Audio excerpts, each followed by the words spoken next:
Hello, hello, hello, hello, hello. What's all this then? How's it going, guys? We made it through another week. Here we are. Here we are once more. Guys. Not bad, huh? Not bad. Is everybody there? Can you hear me? Can you hear me, guys? It's very important that you respond. Sorry, I'm messing around myself still.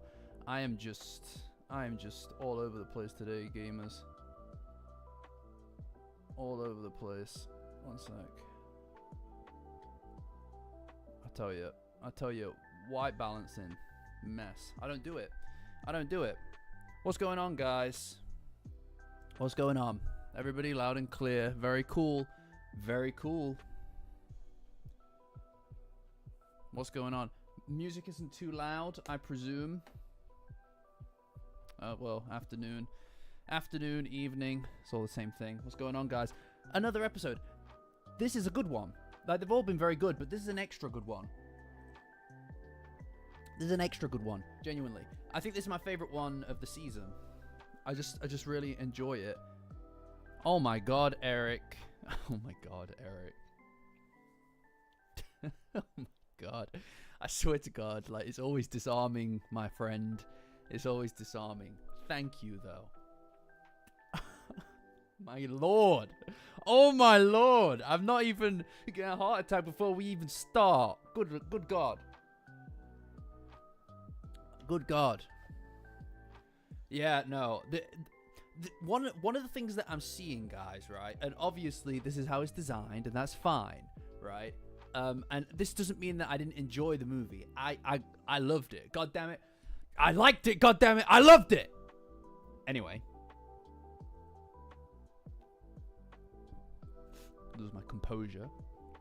The movie was excellent, right? But I'm going to be honest. These things do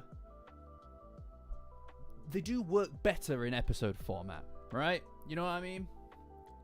That's a clip. Yeah, that's a clip. No, please. Chat, please.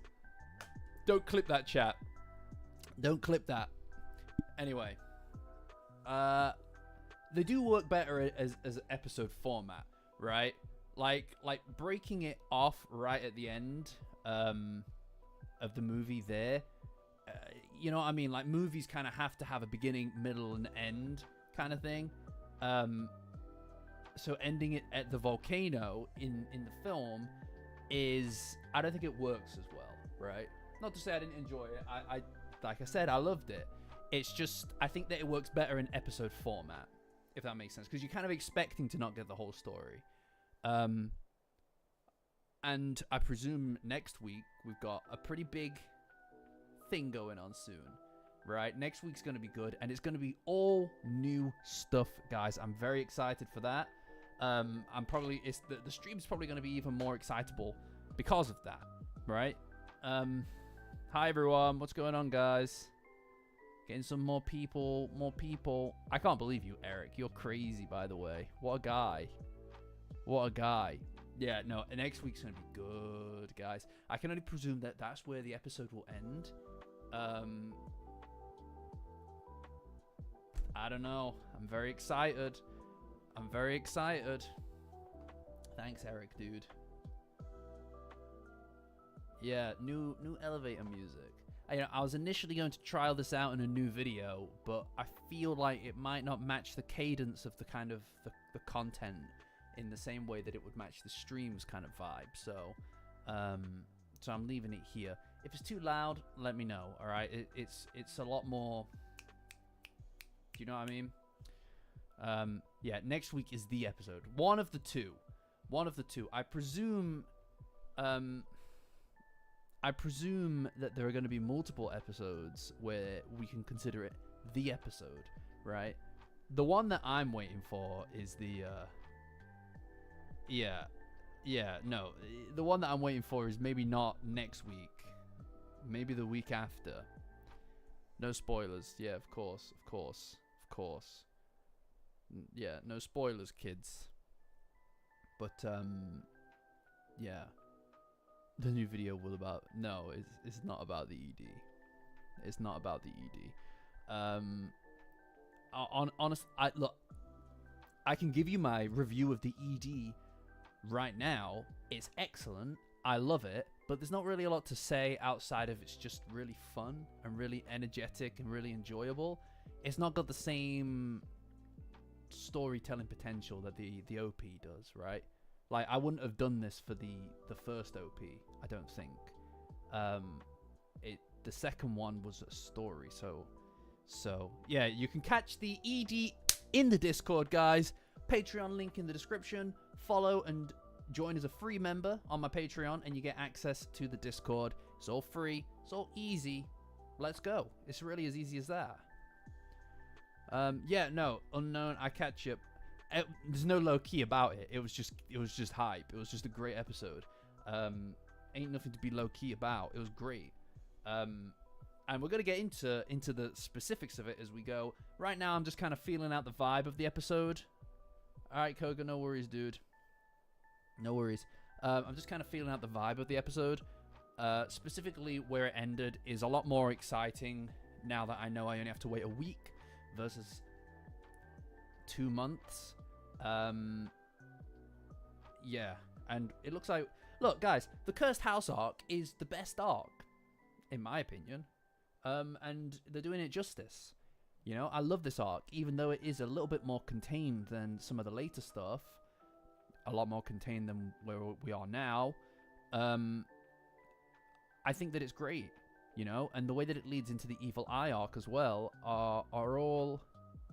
It's just brilliant. It just is some of the best Dandadan, guys.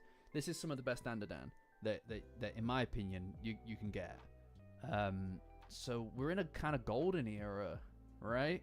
Like, things are just working right now. I feel like we're doing this together. We're enjoying this together. And there's something really nice about that, I think. You know? I fully intend, as anybody does, I fully intend to still be, like, hanging out with you guys as of season 3, but season 3 is a long way away, right? So I feel like savoring where we're at right now is what we should be doing. And that's what I'm trying to do, right? And that's why, like, every week feels like a mini event. You know what I mean? It feels like a bit of an event. And I enjoy that. I enjoy that for what it is. So, it's like, as far as, like, reviews go, right? Like, nice, Janny. Janny has the best emotes. As far as reviews go, I feel like we don't really have a very critical lens about this kind of stuff, right? Insofar as we all like Dandadan here, right? Like, that's obvious. That doesn't mean that we can't be critical of some things. I'm personally quite critical of the snot filter from the Serpo arc, right? Everybody can have things to be a little bit critical about, but overall, it's nice to not go into one of these having to pick it apart. Like, oh, this didn't work, that didn't work, or oh, the manga did the X, Y, and Z better. Even though there are instances that I think work better in the manga, some instances work better in the anime. And we've already talked about a lot of the things that work really, really well in the anime.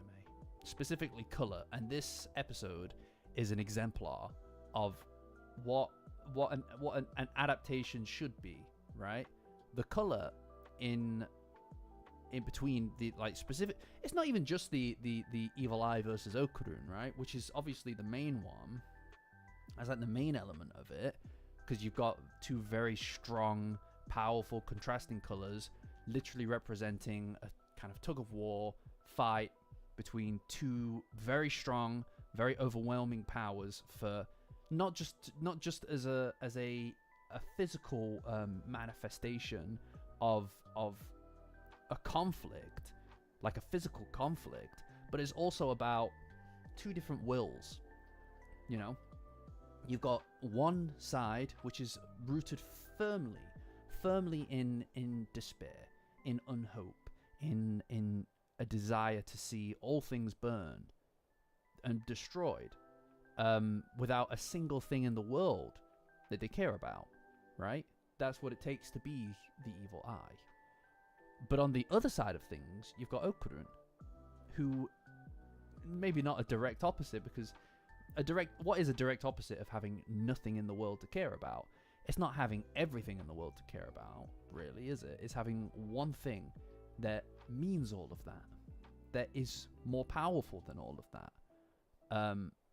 A single thing that you can put all of your hope into. And that's what he has in Momo, and also partially in his relationship with Gigi. So you've got this color contrast is more than just a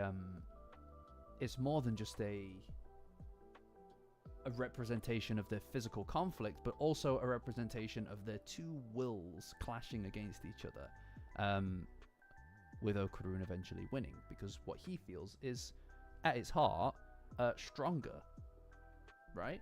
Like caring about things, and it's like the difference between someone who wins between somebody who's got nothing left to lose versus somebody who's got something to lose, right? Everything to lose, as it were. And I think that the latter is more powerful, and I think Dandadan also agrees with that statement. You know, someone who has something to lose and surrender is going to fight harder than somebody who has nothing, in my opinion. No, it's the team behind it are fantastic. You're right, Tarantado, absolutely correct. The team behind it are fantastic. Yeah, the animation, the colors, the everything, it really just brings it into a new level, right, of excellence. It really does. It elevates everything to something new, you know? Yes, exactly. No, yeah, Tarantado, that's another really good point. And yeah, AG, I agree. I mentioned it earlier in the Discord. Patreon link in the description. Join as a free member and you get access to the Discord, guys. Best place on the internet for Dandadan. I mentioned it in the Discord earlier. Just seeing the sunlight, you know, like the rays, like the sun rays blasting through the clouds, and it feels overwhelming. It feels powerful. It feels closer to a laser than it does anything else. And it feels overwhelming, as it should. And that's something that you can do with black and white, obviously. But I think the added color just adds a new dimension to all of that. The shadows and everything. And it's just really nice. You know, it's really nice. It's to be expected, though. I mean, you know, it's to be expected. It's part of the whole thing, right? But yeah, so how's it going, everyone? What did you think of the episode? What did everybody think of the episode? Chat's a bit quieter today. I feel like when we get to the episodes that are brand new for everyone, because I feel like most of us here actually watched the movie. Let's find out.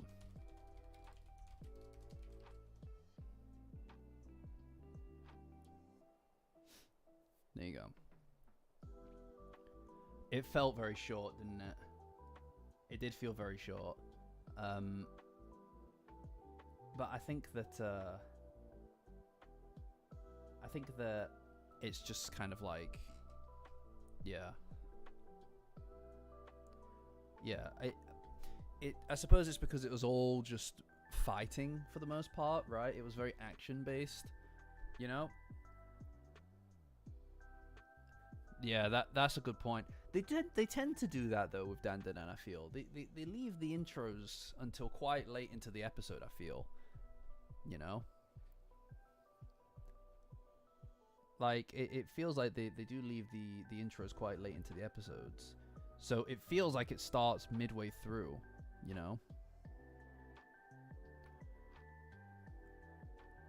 Oh, what's happening? Screen just went black there. That was weird. Hold on, guys.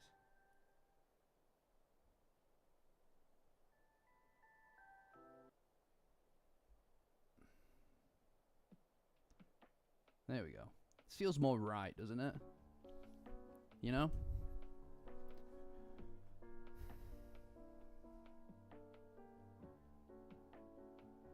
Yeah, I mean, I'd definitely go and see the movie. Look, Eric, at this point, man, like anything Dandadan focused is fully just in here. Do you know what I mean?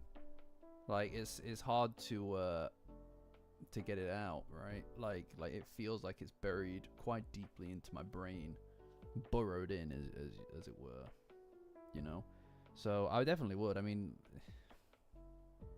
hopefully they do that again for season 3. In all honesty, although I do think that it would maybe temper our expectations a little bit on it maybe would temper our expectations just a little bit on how quickly they're gonna sell out, right? Like we were like every day it was like, oh, are they gonna do it yet? Are they gonna like list them yet? Right? Like idiots, because they were like, obviously they weren't gonna sell out on it, right? Like like morons, you know? Yeah, I don't know. I quite like getting straight into the action with the episodes, Toaster, to be honest. Like, you know, although the OP, right, obviously I did the whole video on it, but the OP is just excellent. Like I really enjoy the OP, and watching it is always so, I don't know, it's hard to put words to it exactly. It's always so it just feels right, man, you know? I think that the whole seeing the moments through Okarun's eyes, the ones that we'd already seen, I think is such a powerful way of framing the intro.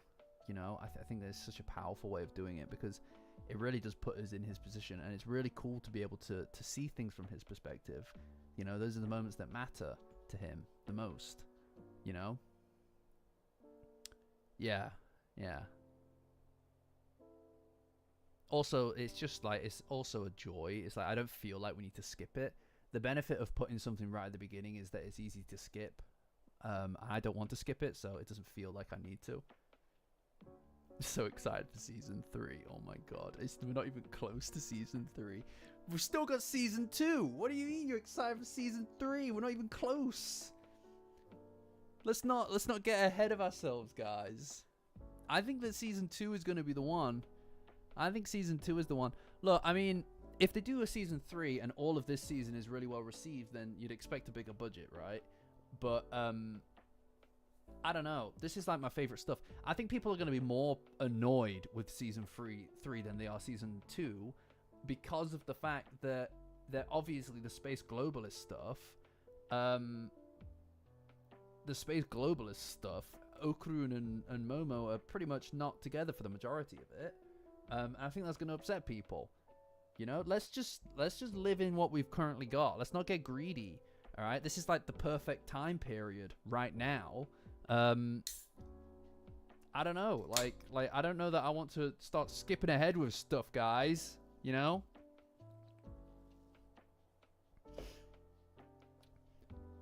Hi, Duck Guy.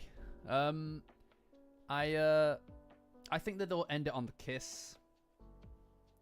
Spoiler alert, guys, but it's a vague one on that kiss, right? I think that's what they'll end it on. Well, maybe not that, actually. No, they'll end it on Gigi getting into the suit. Gigi getting into the suit, I think. I think that makes the most sense, because that's a proper intro to the threat of season 3. I think putting it on the kiss is maybe a bit of a miss, because then you've got, the problem is that then you've got people who are going to hate this character for however many years until they get to season 3. I just don't buy that. I think that would be a mistake. So ending it there, I feel like gives you at least a minute to kind of catch up with the character before you start hating, and it makes it easier for merchandising, right?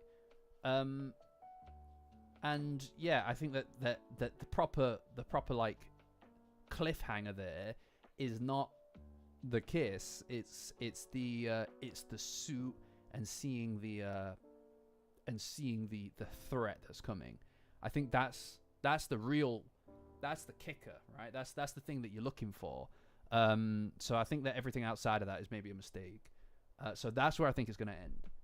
At least I think that's what makes the most sense, right? If you think about the momentum of the last season, I think that kind of works. You know? Yeah, exactly. Like, it really... I do think Dandadan does this thing where they introduce characters, and they at first make you feel like, oh, this is that character. This is that kind of character. Like with Ida, you go, oh, well, she's the kind of preppy girl who's kind of like, you know, obsessed with the main character. Just that's her thing. That's how she's introduced. But in reality, she's a lot more than that, and she develops into something huge, into a character that is almost not even reflective of how she originally joined. She's a leader, right? Gigi, he seems like he doesn't care about anything, right? But in reality, he's got the biggest heart and the most empathy out of anybody, right? And Kinta, he seems like he's just a huge loser dork who you're supposed to kind of not take seriously, but even he has like a thing, right? And he's valuable and important. And Vimola, I think, is the same, but even by Dandadan standards, I think introducing her as a massive wrench in the works, and then completely leaving it for years, until the season 3 begins, and everybody's just hating on her for that long. No, I just don't think so. You have to also think, what's going to make people want to pick up the manga? What's going to really make people want to pick up the manga? Probably the space globalist stinger, right? Not the Vimola one, right? Especially if you think about like just your typical shonen audience anyway. They're probably going to be a little bit more interested in the actual threat than just the romance side. I suspect, of course, I could be completely off the mark there, because look at all of us. We essentially spit in the face of that. But yeah. I mean, I'm trying to be vague with exactly what the spoilers are here. I'm trying to be very vague with the spoilers, just generally. So I'm not directly saying this is what happens, but you know, I mean, I think most of us here are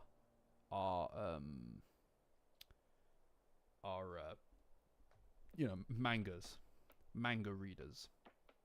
I'd be very surprised if we had any anime onlys at all in here, to be honest. Anyway, so what I'm gonna do as well, while we're just kind of chatting, it's not like a react channel, guys. Anybody who's here who thinks it's like a react thing, it's not. Don't expect the video to pop up in the corner anywhere or anything like that.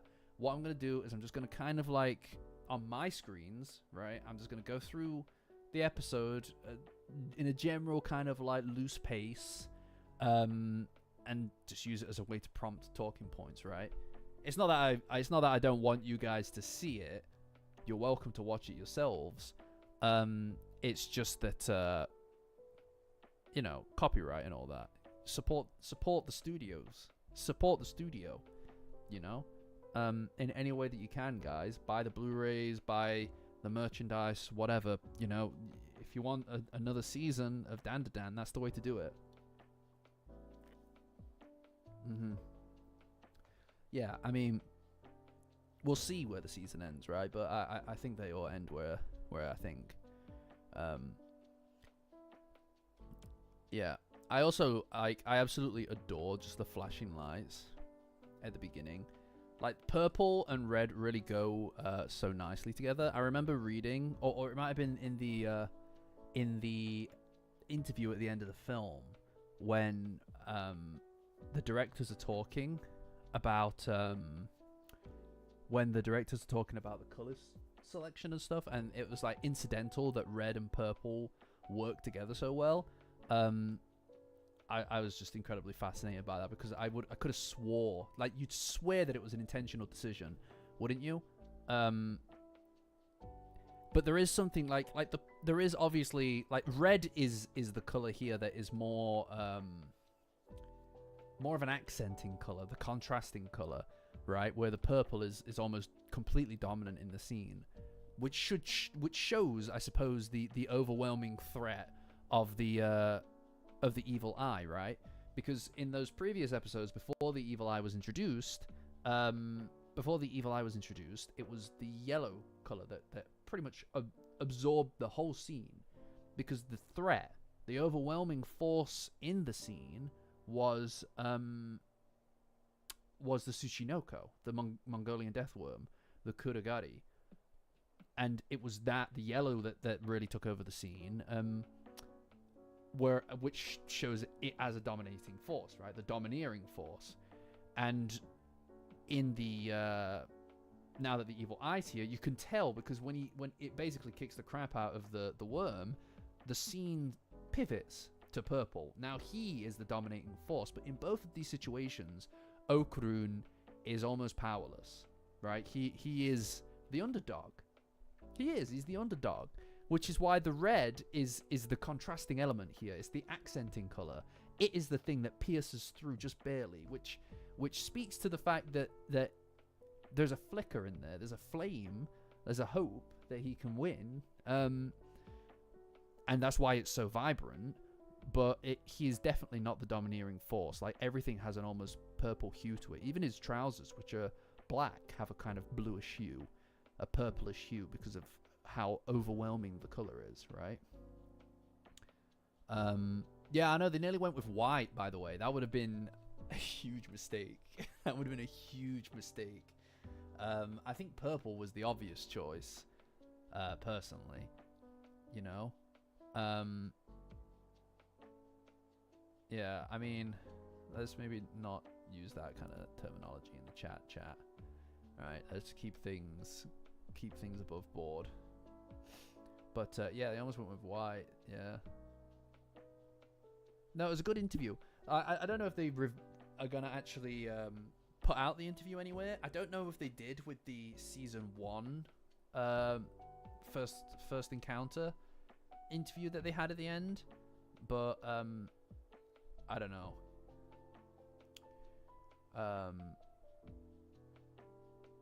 Yeah, it would have been a terror. You're right, Lord Tyranitar. It would have been a dreadful contrast with the underwear. Well, I just think that white is too... It's not even necessarily what it represents itself, right?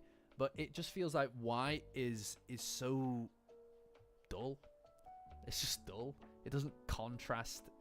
Like, everything works with white in a way. Everything works with white, but nothing really fires through white like a color that is completely contrasted against another color, right? Like the yellow and white would have been okay, but they're almost complementary in a way, right? They're not really opposed, if that makes sense. Black is opposed to white.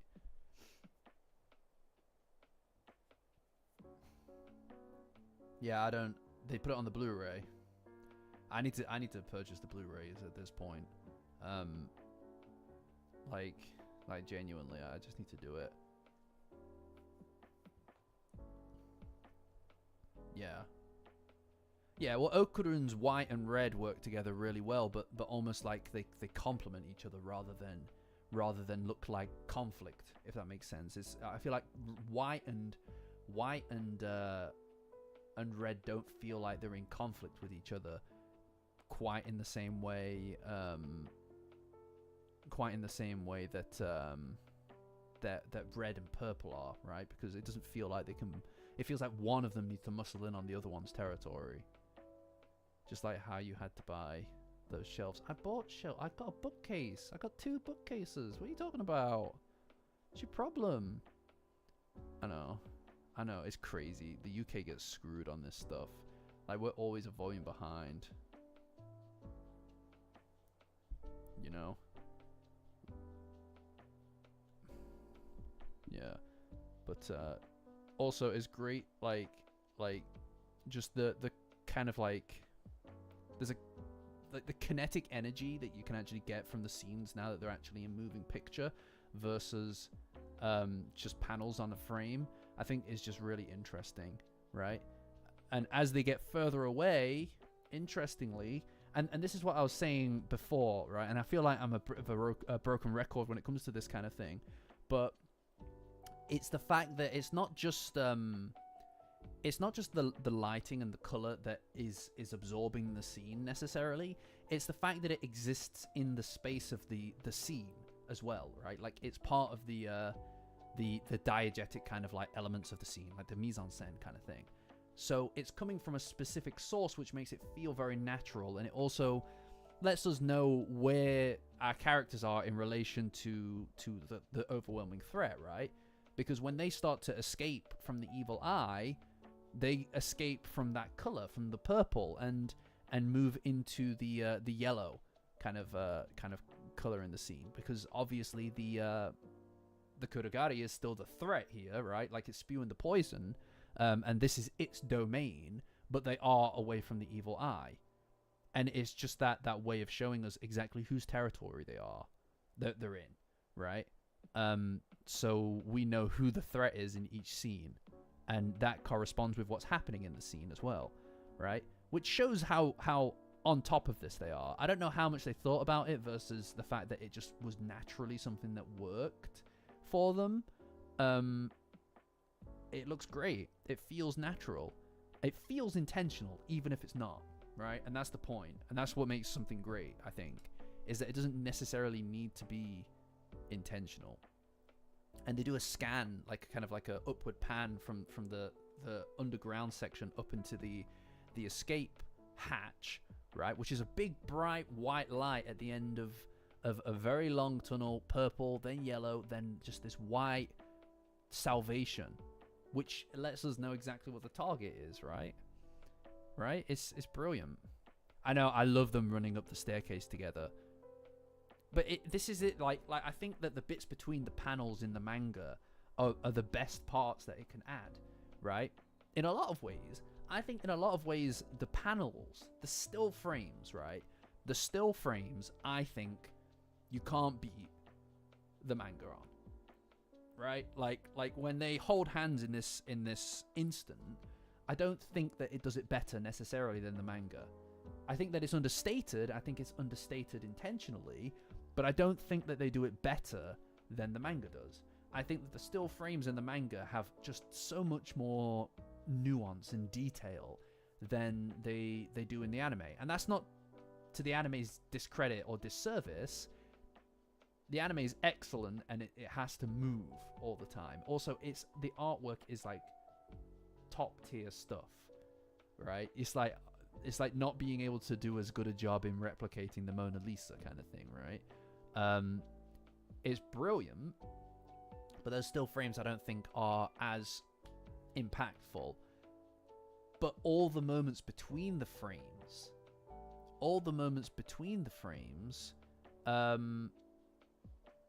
work so well, right?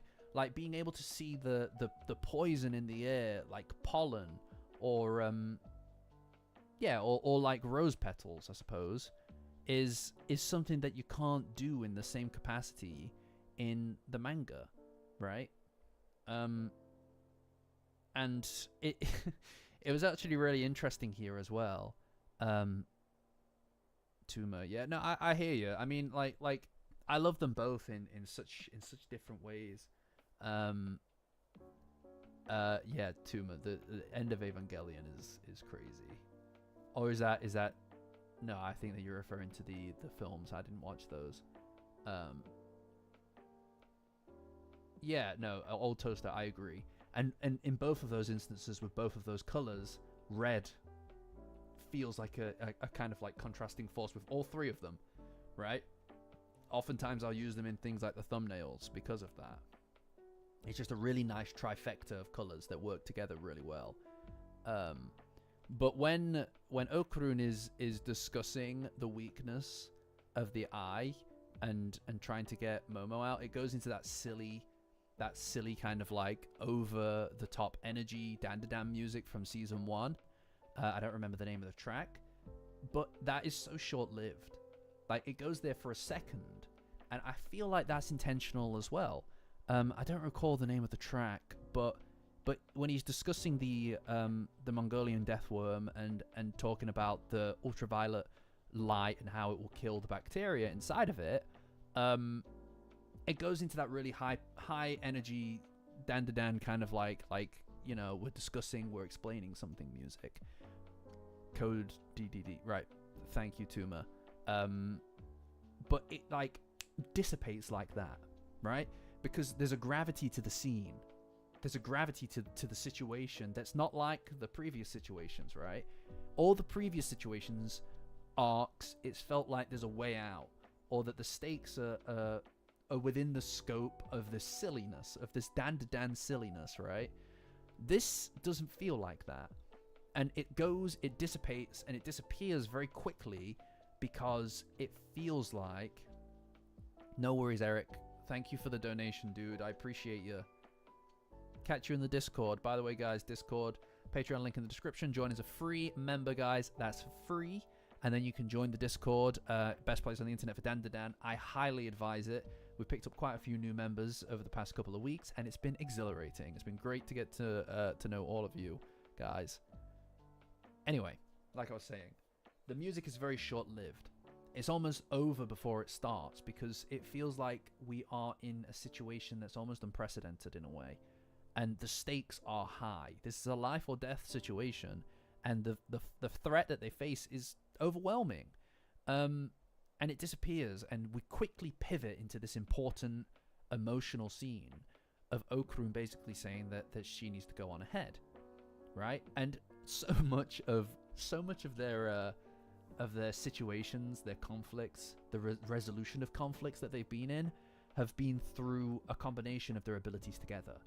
Because that's what they do, right? They complement each other. And that's why Okarun's powers are all about his running, his speed, his agility, his legs. Momo's are about her hands, her arms. Sorry about the ads, Ben, but, you know, I've put them on the lowest possible setting, bar no ads. But apparently I need to make that 50p of revenue, my dude. Best thing you can do is get premium. Best thing you can do is get premium. That's my opinion, but hey, you can use an ad block, but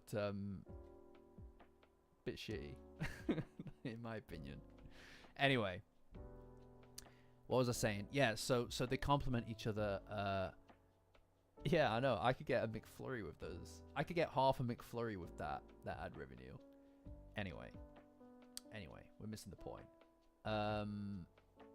What was I saying? Yes, right. So they work really well and complement each other so well. That's their whole thing, right? Is working together as one. And if you look at like the Serpo arc, a lot of that fight that they're in is about clambering through it to get back together. When Momo's taken away by Taro, right, the whole thing is about them trying to get back together. Because that's when they're most comfortable, and that's when they're most powerful, is when they're combined. So this instance is about him basically telling her to leave him alone and to go on without him. And there's a vulnerability to it, right? Because that's not what they do. That's not their thing. They're a dyad, almost. So it's so I don't know. It's a pretty big moment, and you're quite right. I think it was it Tuma or Toaster? Yes, Toaster. I love your name, by the way, old Toaster. I love your name, but it does look like rose petals, and this is something that goes really well. I mean, obviously it's not, right? It's the poison from the Tsuchinoko, but it's really pretty, right? It's almost like pollen or flower petals, like you said. And like like previously, as I mentioned, when they're kind of holding each other's hands, it feels understated almost. I don't know if I can. Oh, you can see it. Look, it feels understated here, right? It just doesn't feel quite as powerful as. Hold on, let me just grab the chapter. Let me just grab the chapter, guys.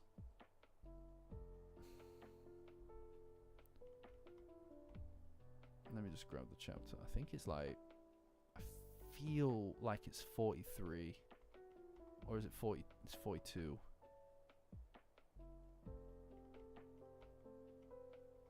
Yeah, it's 42. Yeah, okay.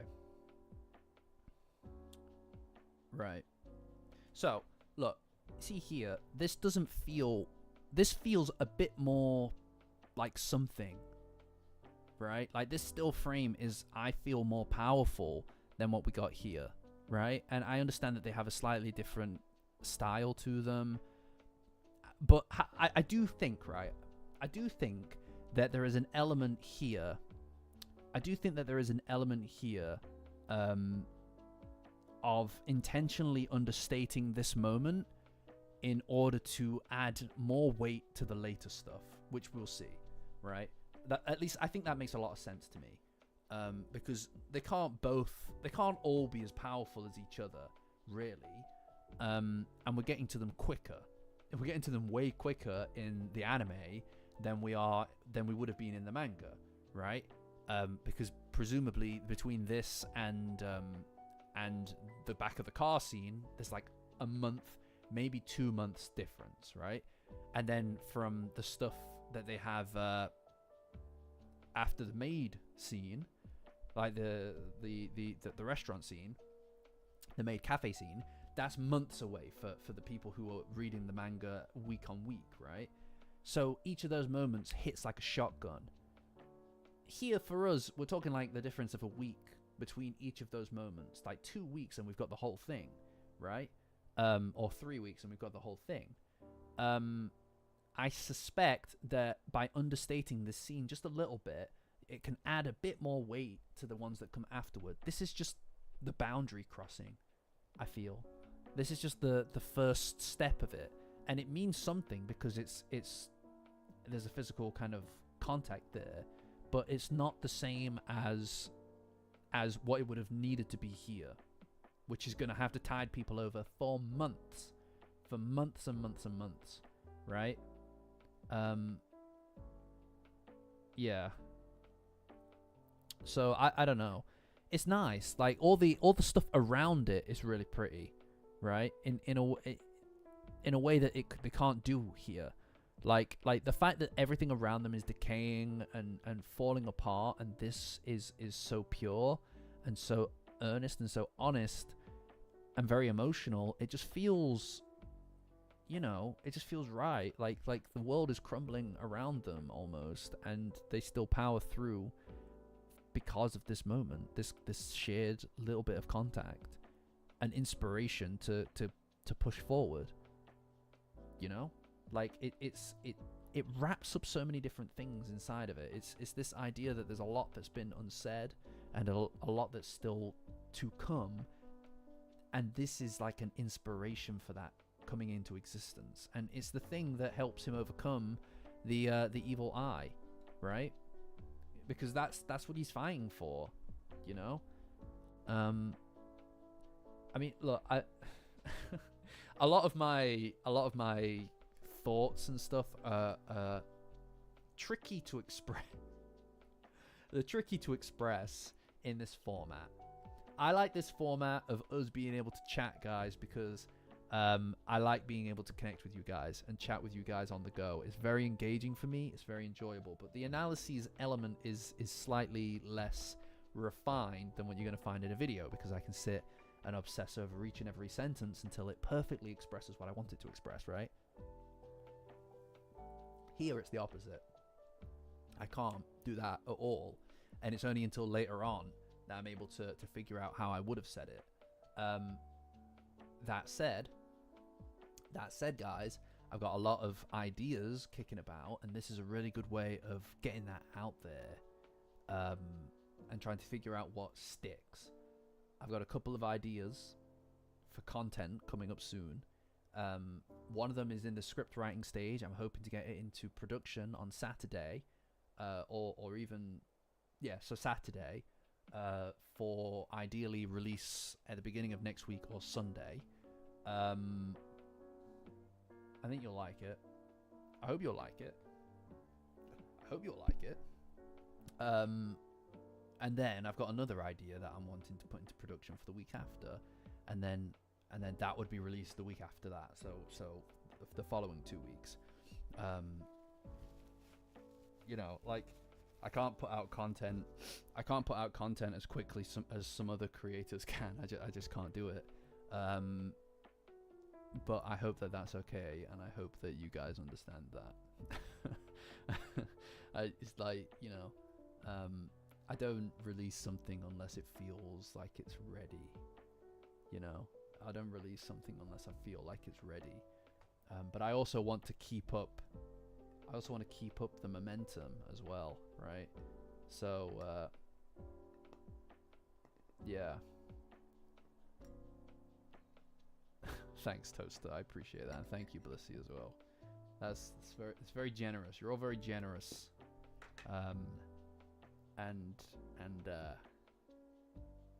Yeah.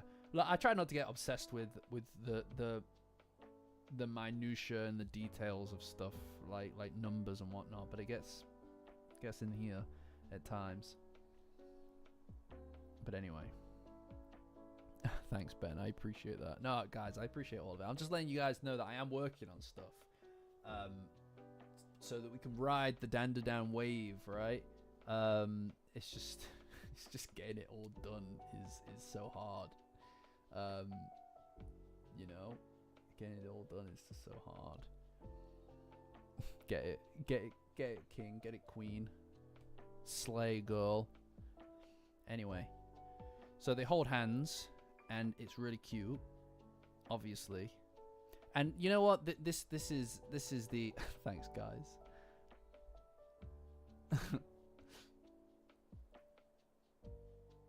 Yeah. No, I know. Yeah, the Mongolian deathworm is not cute. I'm sorry, it just ain't. It just ain't cute. I'm sorry. I don't think he's cute.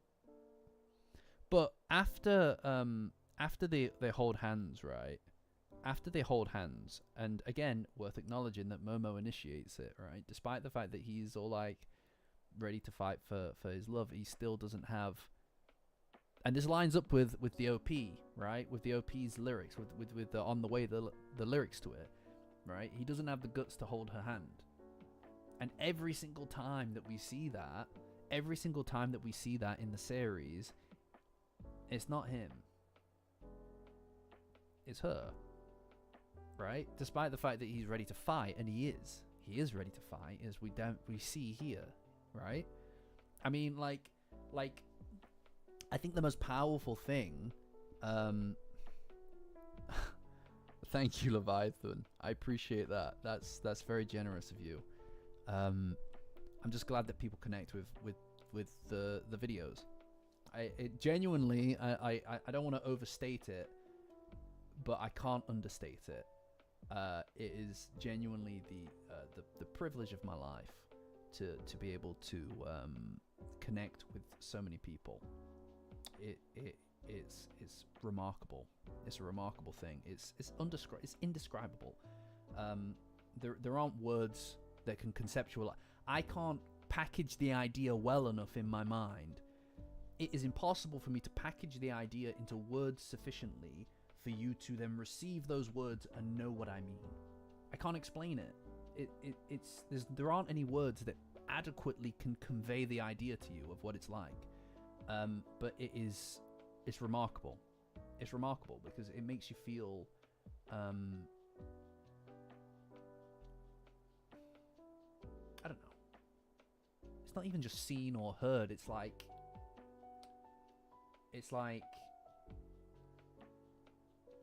got understood, if that makes sense. Like a lot of the, like, everybody has them. Everybody has ideas and things that they think about in their heads. and you're just like, oh, I don't know if people would get that, right? Like those things that you feel like people, maybe they just don't get it, or maybe that's just a thing that you think. It's like saying those things and people get them, and they tell you that they get them, and it's... Do you know what I mean? Because so much of, like... That's true, Blissy. You'd think. It's... You know what it is? It's... When you pour a lot of yourself into your content, which it is, it's not like... I don't make the videos because, oh, Dandadan's popular. Oh, Dandadan's a popular thing. So people want to see Dandadan. I make the Dandadan stuff because I fucking love Dandadan, you know? And I have a lot to say about it, and people connect with that and understand that, and that is remarkable. Hi, Zero. Thank you. More stuffs. I'm gonna be putting out more stuff. Stay tuned. I'm working on some stuff right now, guys. Working on some stuff. I swear to God. I'm excited about it. The peanut worm. I don't know. Do I want to look at the peanut worm? That's ugly. Worms are fuck ugly, man. It does look a lot like it. You're quite right. That is ugly as shit, though. Sorry. It's really ugly. Thanks, Johnny. I appreciate that. Yeah, no, definitely it does. Anyway.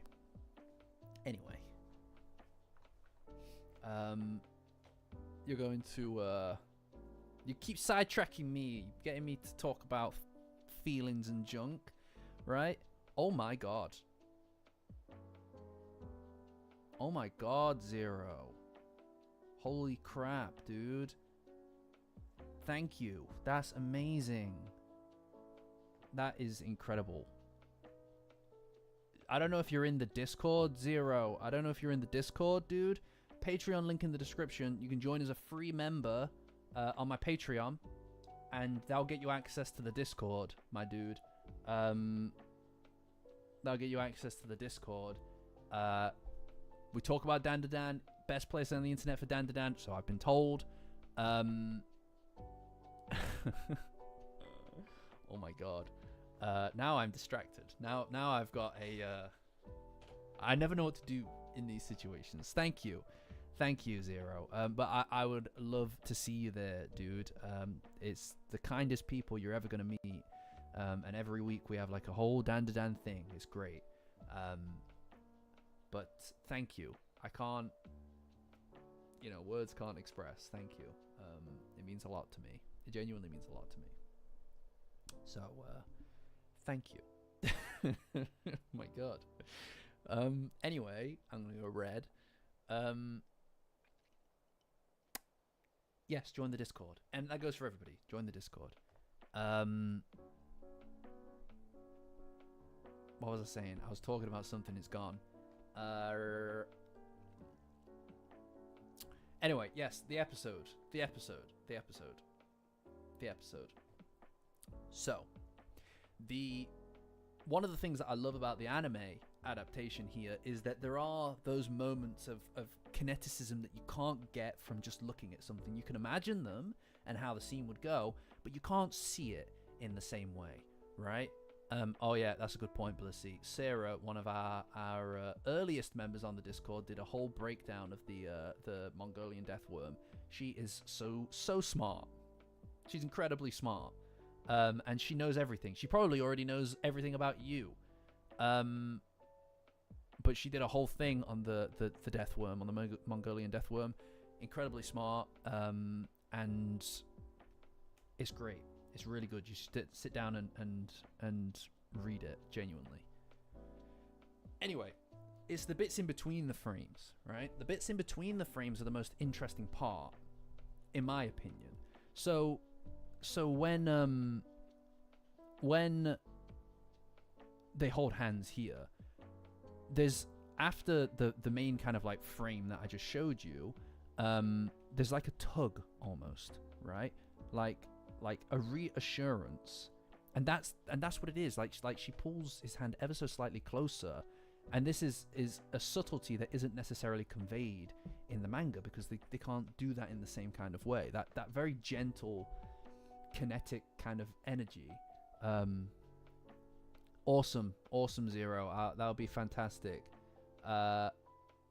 I'd love to have you there, dude. If you know, I'd love to have you there, dude. We all would, but please do join. That'd be very exciting. It's become a very big part of many people's lives. So thank you. But anyway, there's a very slight kineticism to it, which you can't convey in the same way.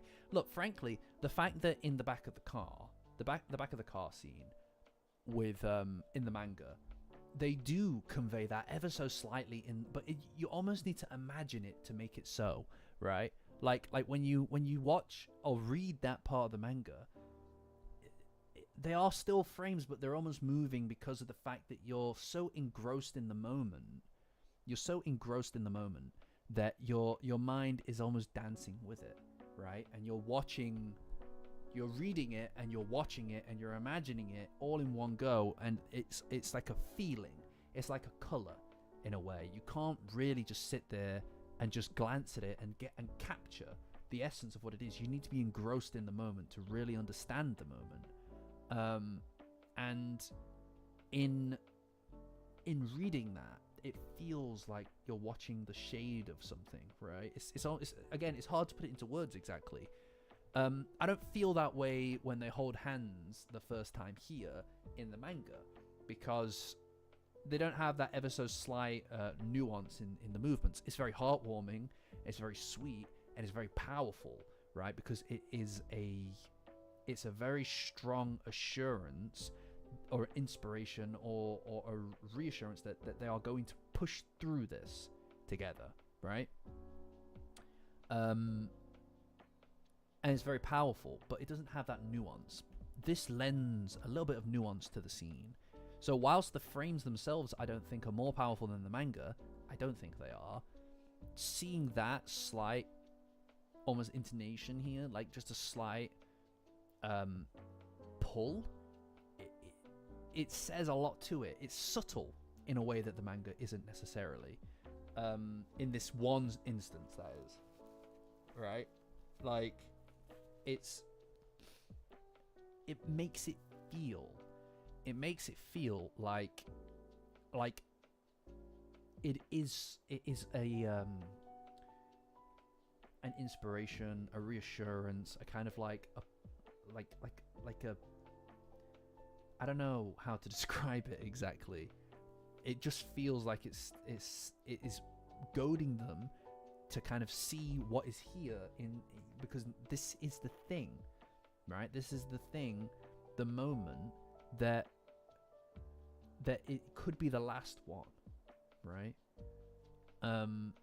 It's very powerful, and they just look directly into each other's eyes, and the way that the camera moves around really shows us that they're looking directly at each other rather than just cutting between them. And they didn't need to do that. They could have easily just reverse shot, right? But they move the camera in a really interesting way to show us that they are looking at each other directly in the eyes, right? Oh my god, who told Sarah that we were glazing her? Oh my god, unbelievable. Yes, Sarah, I was just expressing to everybody that you did a breakdown of the Mongolian death worm in the Discord. By the way, guys, Discord, if you want to join it, Patreon link in the description. Join as a free member, and you can access the Sarah Power Hour Discord.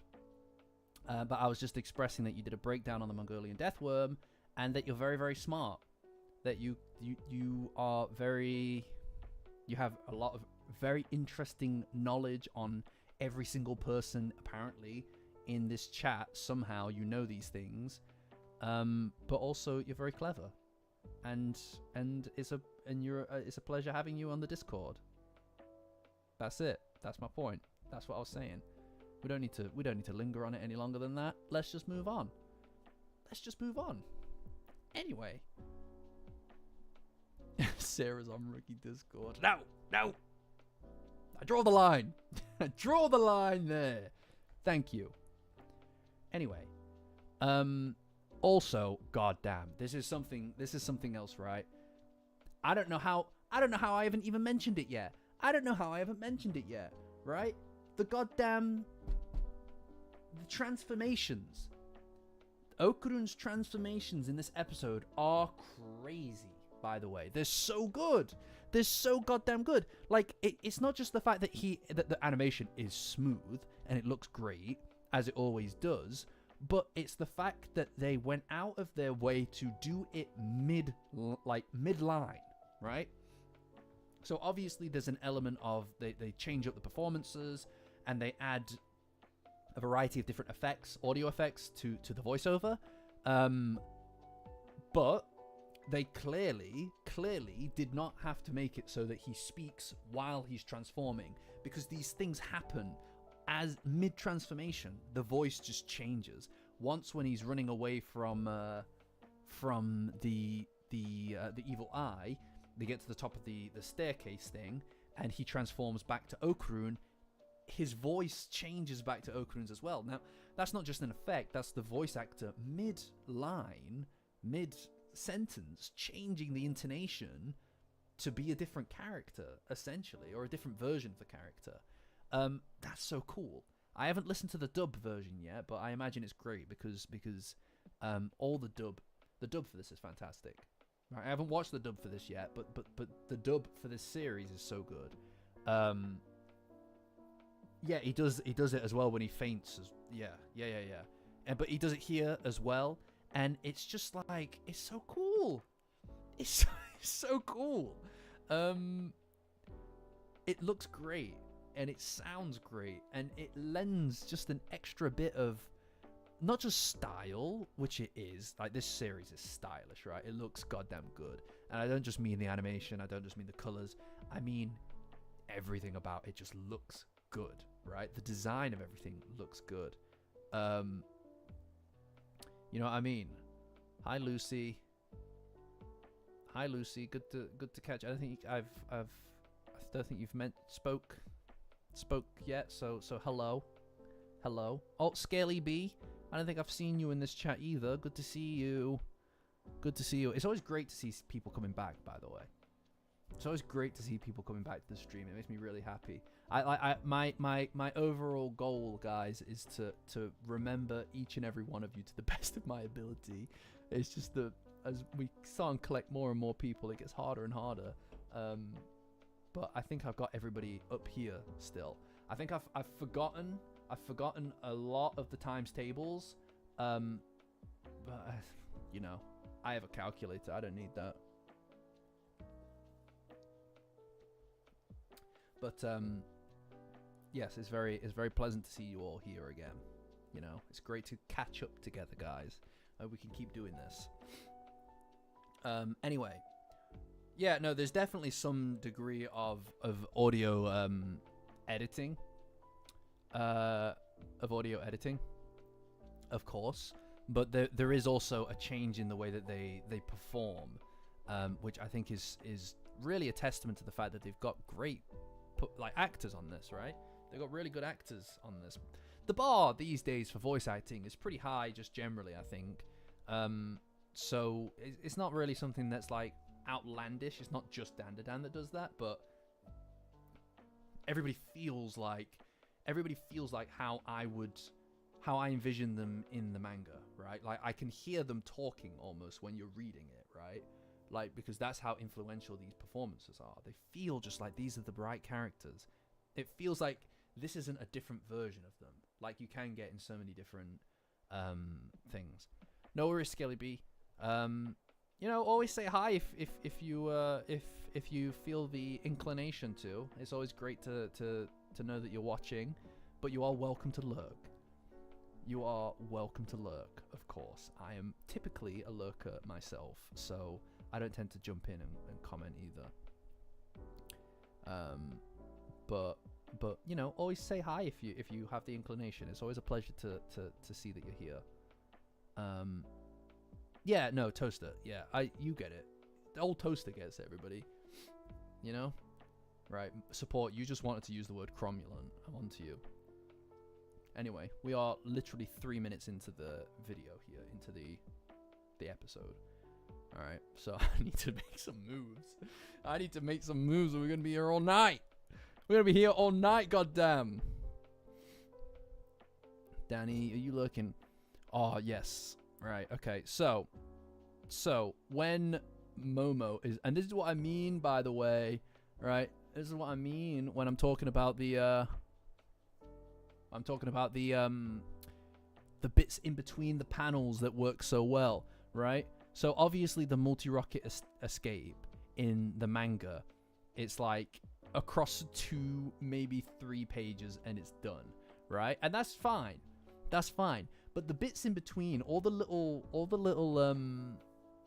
silly stuff that they add to Momo's expressions, particularly when she's on the chair, are just so good. It's like it just, I don't know, it feels very... No, we have not gotten to the intro yet. No. Wait, hold on. I just want to look at this. Look at this. Look at that. It's so good. It's so good. And this is what I mean. They're just like filling in the little bits in between, and I love it. It's so good, man. Look at them. It makes them feel more alive, right? It makes them feel really alive. Like they could have easily just cut between still frames that a 1-to-1 match from the manga, but the stuff that they add, it feels like they I don't know, it feels like the studio and the people making it just get it in a way that not every studio would personally kind of pour themselves into. And I love that. Because in a lot of ways, right? In a lot of ways, and perhaps I'm projecting here a little bit, you can take a property, an existing IP or story, and if you're recreating it or retelling it, you can pour enough of yourself into it that you get not just a unique experience from it, I hope, but a flavor or an understanding of the type of people that are behind it. Even if you're remaking it or retelling it or re-experiencing it in some capacity, you're able to pour elements of yourself into it, and it makes it into something new, something that it wasn't before. A different version of it, yes, but also kind of enhancing both of them. They work as a kind of like almost like in synergy.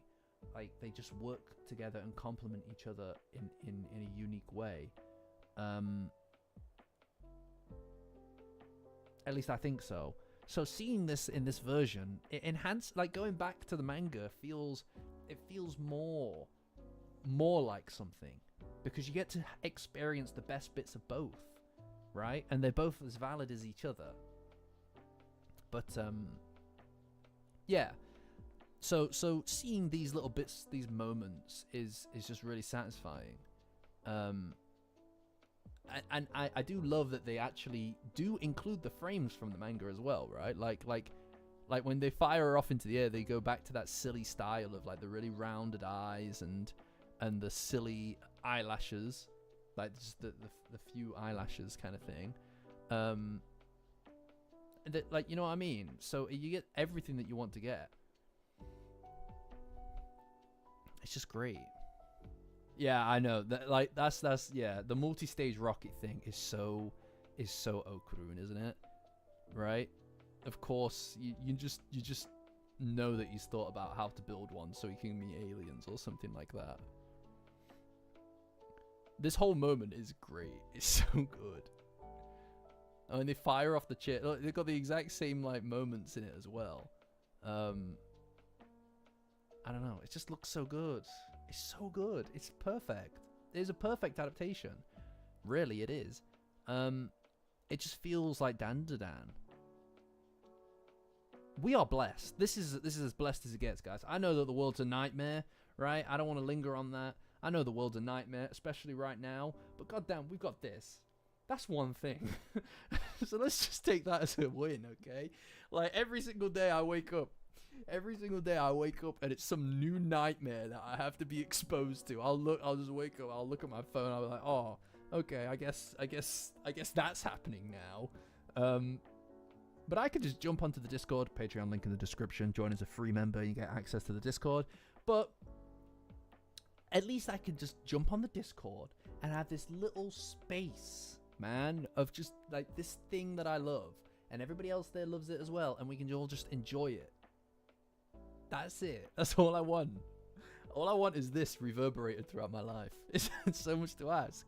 Some people don't have this in their lives, man. We are blessed to have this. All right, chat. Can we get some blessed in the chat, please? Yeah, no, Ben, you got it. You got it. Can we get some hashtag blessed in the chat? So like, you know what I mean? It's great. Anyway, right. Yeah, it's not happening. That's true. No, you're right, Blissy. It means it's not happening.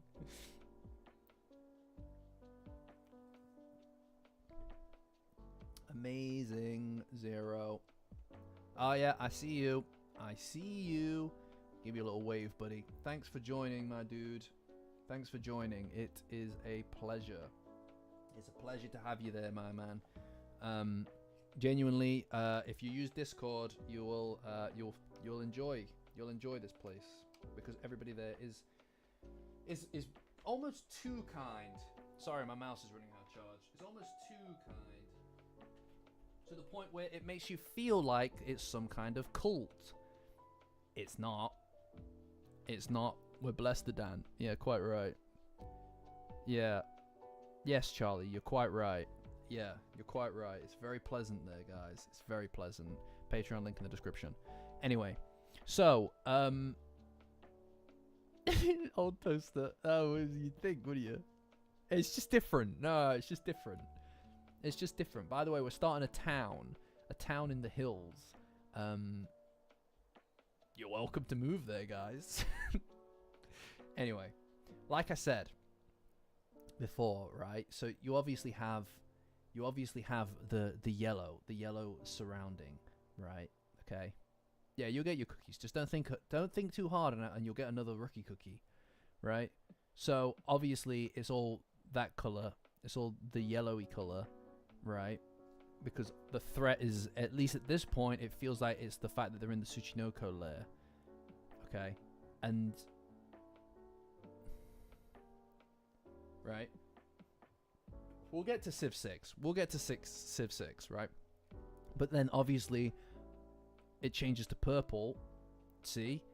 And it just, the threat feels real again, right? The threat feels real again because he's back in that overwhelming space. It's easy to forget that this guy is the powerhouse. And each of these moments, right? Each of these moments where the color does. Yeah, exactly, old toaster. I just enjoy saying old toaster. I don't know if you've noticed. But each of these moments reinforces the fact that that is what it is. That is the signifier of these colors. Do you know what I mean?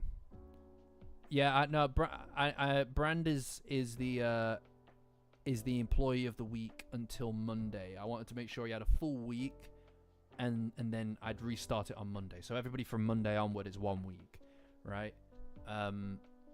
I've already got the employee of the week lined up for next week anyway, but that's neither here nor there, right? That's a Discord matter. All right. Anyway, it reinforces the fact that is what the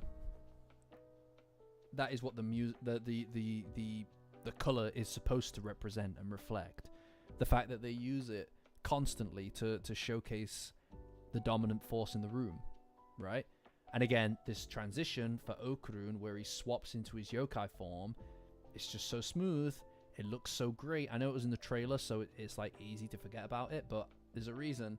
There's a reason that I slapped it on the old thumbnail there, because it's one of my favorite looking scenes.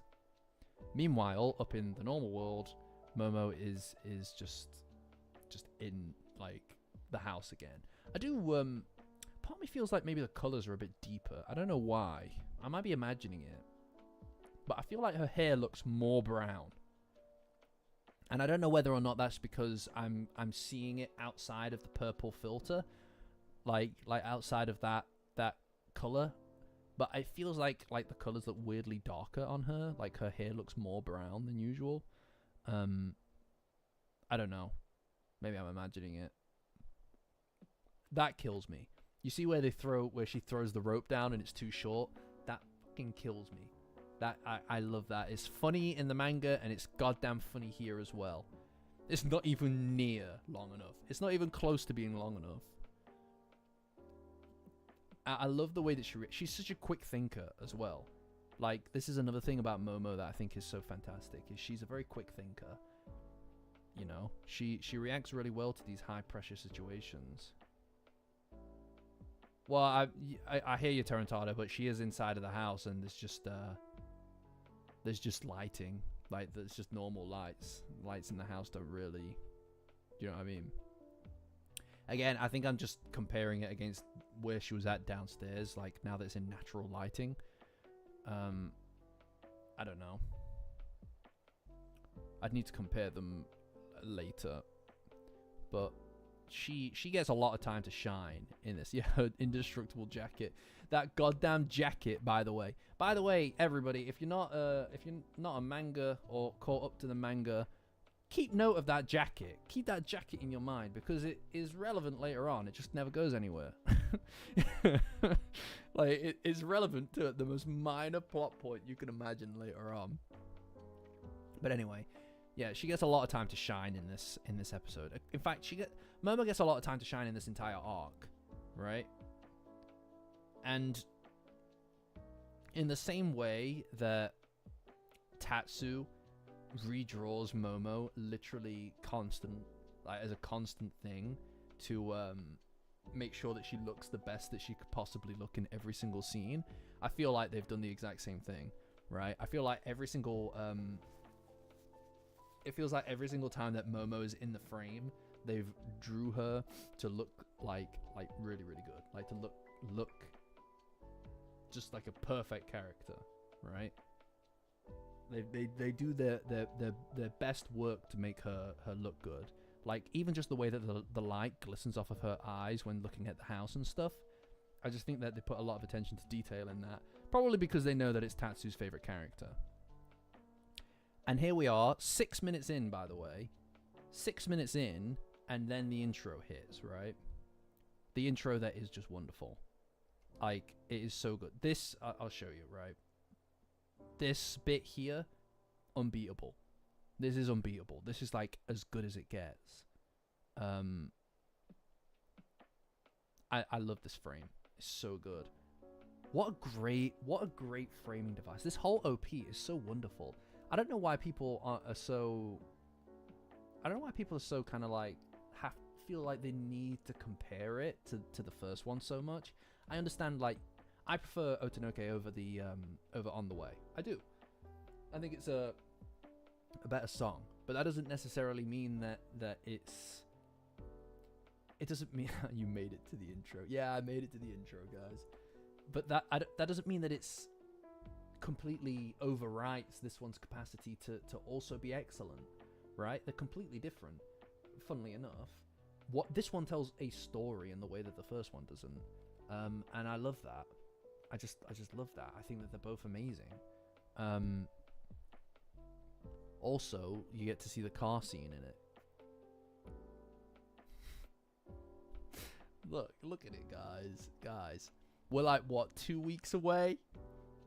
We're like 2 weeks away from this? God damn. Nah, that's going to change people's lives. That's going to change people's goddamn lives. I'm telling you guys. All right. That scene rewired my brain. It rewired my brain. That goddamn scene. All right. Everything up until then. Oh, Blissy, thank you. Oh my God. Guys, you're all too much. Oh my God. Thank you. I hope that everybody enjoys their gifted memberships on Blissy, everybody. Thank you. Thank you, Blissy. That's crazy. You're all absolutely wild. I don't know how that didn't boost you up to like at least number 3 on the top fans list. I don't know how this leaderboard works. Clearly memberships don't count. So hell if I know. But I like the memberships more. I like the memberships. It's a really nice way to give something to the community. So thank you, Blissy. Yeah, screw the leaderboard. Screw the leaderboard. I've got my own leaderboard. This leaderboard, by the way, it's just a poor man's tier list. All right? It's just a poor man's tier list. I'll make my own tier list. Thank you. All right? It's a goddamn amateur. It doesn't know what it's doing. God damn it. Oh, Toaster. Wow. If you wanted to join, yeah, so Patreon is better for me because they take less of a cut than YouTube does. There is a benefit for YouTube, which is that you get to use the emojis and stuff. They're priced the same. YouTube takes a bigger cut than Patreon does, so I personally prefer people to go through my Patreon, just because if you guys are wanting to give me support to support the channel, I don't like the idea that YouTube is or that any platform is taking a cut of that from you. I feel like I find it very frustrating that you guys have a very clear intention with what you want to do with your support, and that is in some way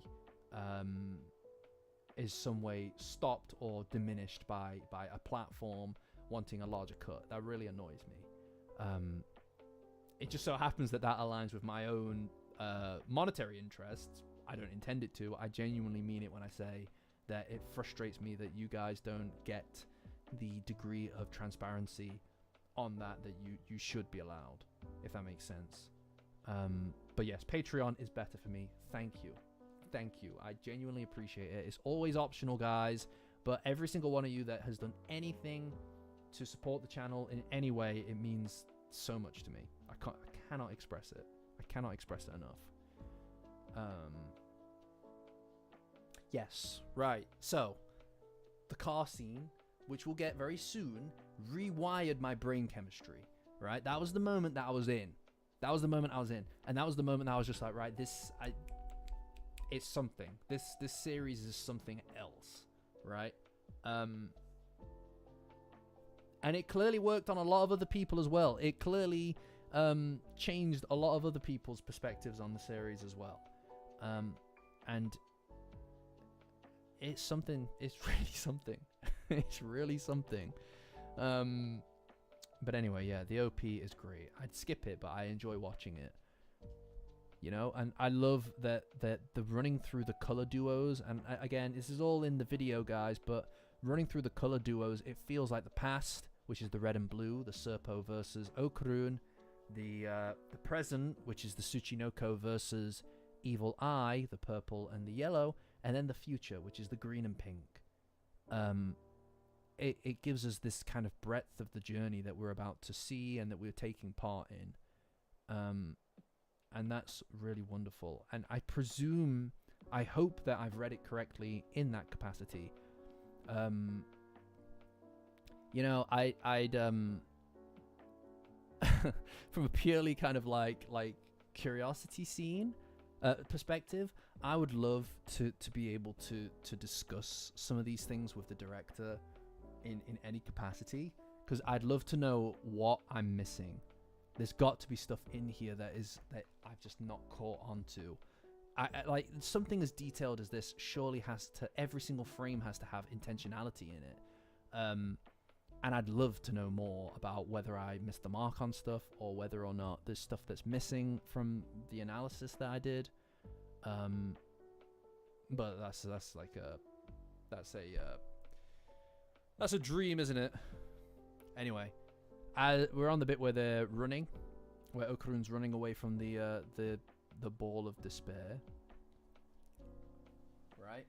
And it just looks great. Like the fights, and this is something that I always enjoy when it comes to animated content, is the fights just look better, don't they? Usually, like, they've got so much more energy to them. I feel more engaged. A lot of the time, I feel a bit kind of like disengaged with the fighting in Dandadan, any anime, manga rather, just because I kind of want to get to the character stuff. That's what I really care about, rather than all the action and stuff, which is maybe why the plane stuff didn't hit super well with me recently. But anyway, here is a completely different story, because watching it is such a pleasure, right? Like the way that it moves, the colors, also the fact that Okarun, despite the fact that he's like thrown himself at the eye, just isn't doing damage. Like he just gets stopped, and you see right here, I don't know who was credited with the storyboard for this OP. I imagine that it's the same, right? Well, yeah, we'll need to check the credits for sure. But anyway, see this? I love that. Like it looks so good. Remember, it's like, you know what it is? And I know that Turbo Granny isn't a actual cat, right? But her powers, the powers of Turbo Granny, are associated with her, who is a cat. And the fact that Okarun always seems to land on his feet when he's thrown feels cat-like, right? Which it kind of is reminiscent of Turbo Granny in a way. Obviously, she wasn't a cat before, but it just feels like a motif, right? This idea that they are in some way linked, right? It feels cat-like, but it also shows the sheer breadth of his agility, you know, in each of these scenes. Of course, the overwhelming force of the evil eye is crazy. And Okarun effectively can only dodge for so long before he's hit, right? He's faster than the eye. Well, he's faster than the eye, but he one hit is all it takes to really just like do him in. Like when he gets hit with the ball here, right? All it takes is one hit. There's like a scene in Game of Thrones like this where the faster guy is like fighting against a really big guy, and all it takes is one hit from the big guy to take him down, because speed and power, it's power wins, right? Yeah, but yeah, glass cannon, and he just gets slammed against the ground, but then again he jumps out of the way, and he lands on his feet again, right? Like I just love that. Yeah, I think so, Toaster. He just lands on his feet again, and it's like I said, it's like a cat. It feels like a cat when he does that, right? But yeah, he's doing well for himself, but he obviously is not winning this fight currently, right? And then we learn a little bit more about the evil eye, where he literally refers to it as play, right? Because he's a boy, he's a little boy underneath it all. You know, his cruelty is tragic. His cruelty is a tragic thing, because in reality he's just a kid. You know, he's got a very broad perspective on existence, but he's never been exposed to existence in any real capacity as to be able to understand nuance, especially of why people might have treated him as an outsider, right? Because he's only ever had to observe it, watch it, right? And I know that in a lot of different cultures, an evil eye is typically like the notion that in staring at someone, in glaring at someone over an extended period of time, you can essentially wish harm upon them, right? And while initially he watched them and observed them as a hopeful entity, a child who wished to take part and participate in the world and have fun, which is a literal physical representation and manifestation of hope, right? Like a very childish hope to enjoy his life. That eventually turns into a glare as well, which is like he's watching them, he's staring at them from his prison, but that eventually is warped and distorted into something far less pure, which is hopelessness, right? Like the complete unhope, almost. Because that's how a lot of these things are born, right? Like if you treat people a specific way for such a long period of time, they'll eventually become the monster that you perceive them as. And I love the fact that the hair strands here as well connect all of these different people together, because his powers, the ball and the cursed house, are not born from the evil eye necessarily. It's born from the despair of all. He is the avatar of these things, right? He isn't. It's not just his hate or his despair that he carries within him, right? It's the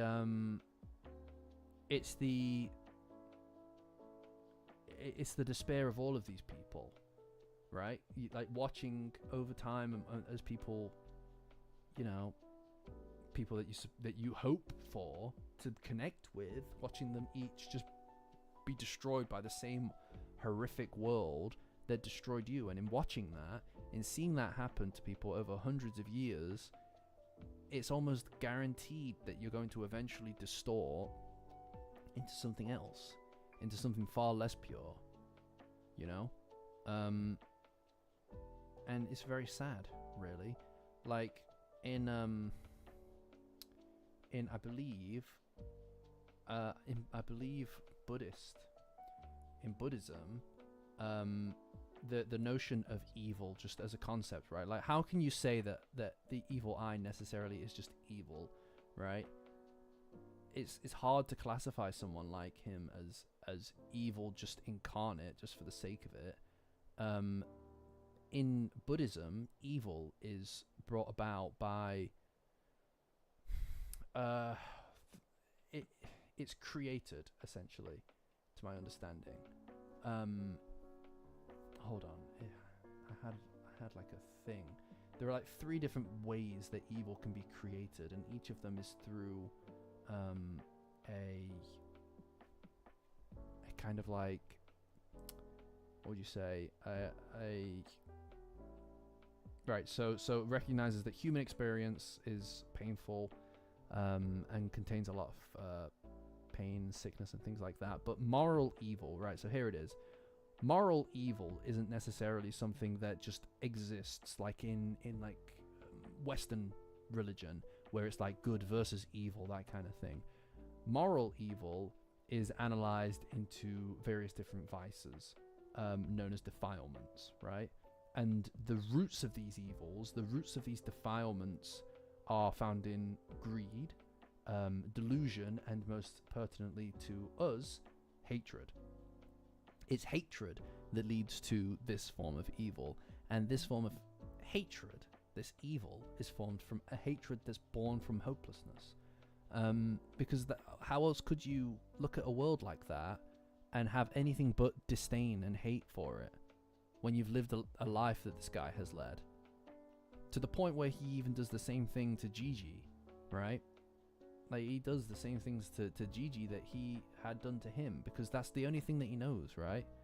Alright, Tarantado, catch you. And in a way, evil is a really weird concept, because I don't know that it exists outside of good.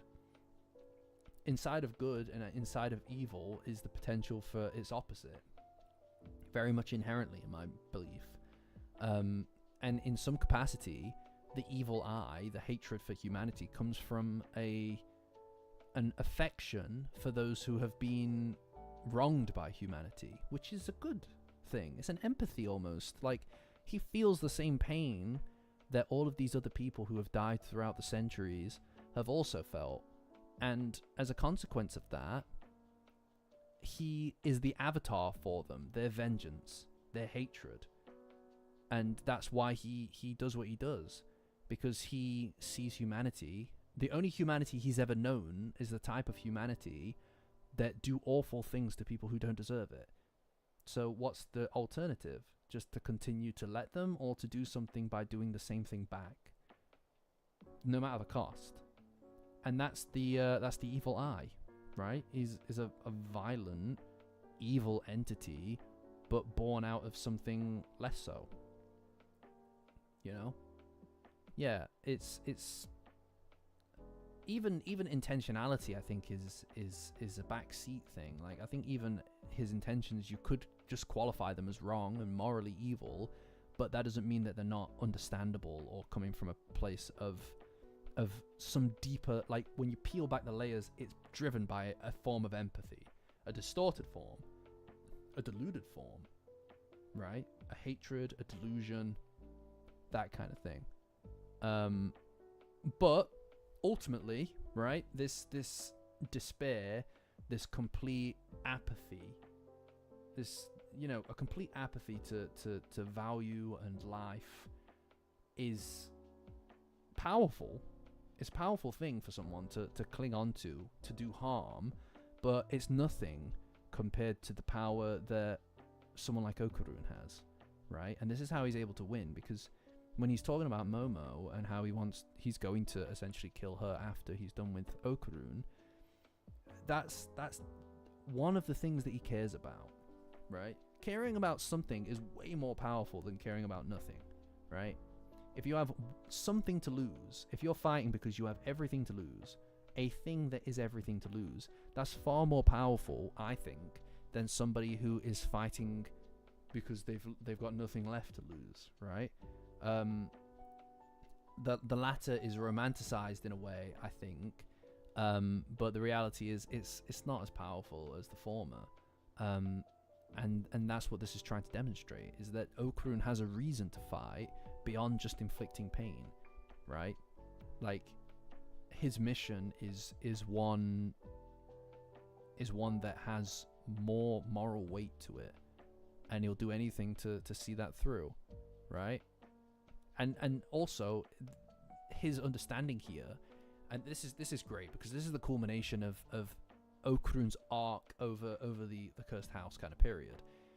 Gigi's introduced. He feels inferior to Gigi because he thinks that he can't get through to Momo. It's like it throws a wrench into the works. Like, he can't stand up to Gigi, and he can't be with Momo, or that Gigi's here to take Momo away, kind of thing.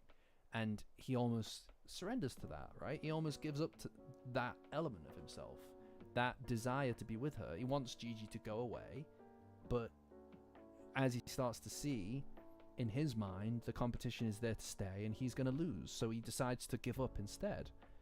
But when he realizes how he feels, and he understands how he feels, suddenly Gigi isn't just a threat, an overwhelming threat. Suddenly he's a competition threat. Like, he can compete with him. So when he stands in between Momo and Gigi after the picking like dust out of her hair thing, that symbolism of standing between them is reverberated later on when he literally jumps between them to stop the evil eye from killing Momo, right? That's the competitive element there.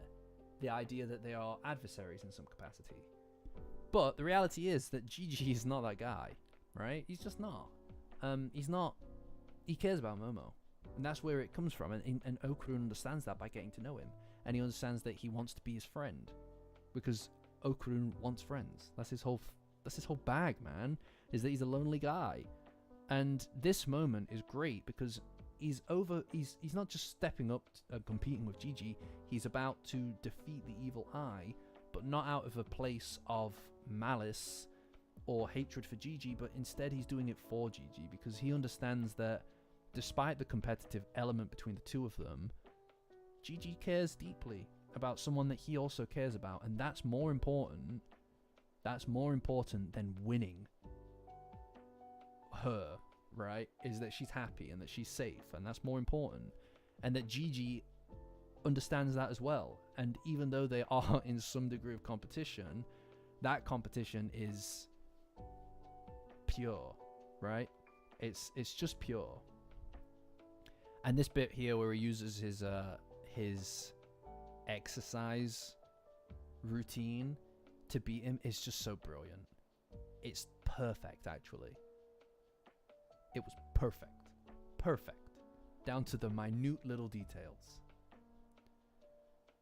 It's just like such a great, like that element. They didn't need to bring it back into a plot relevant way, but they do, right?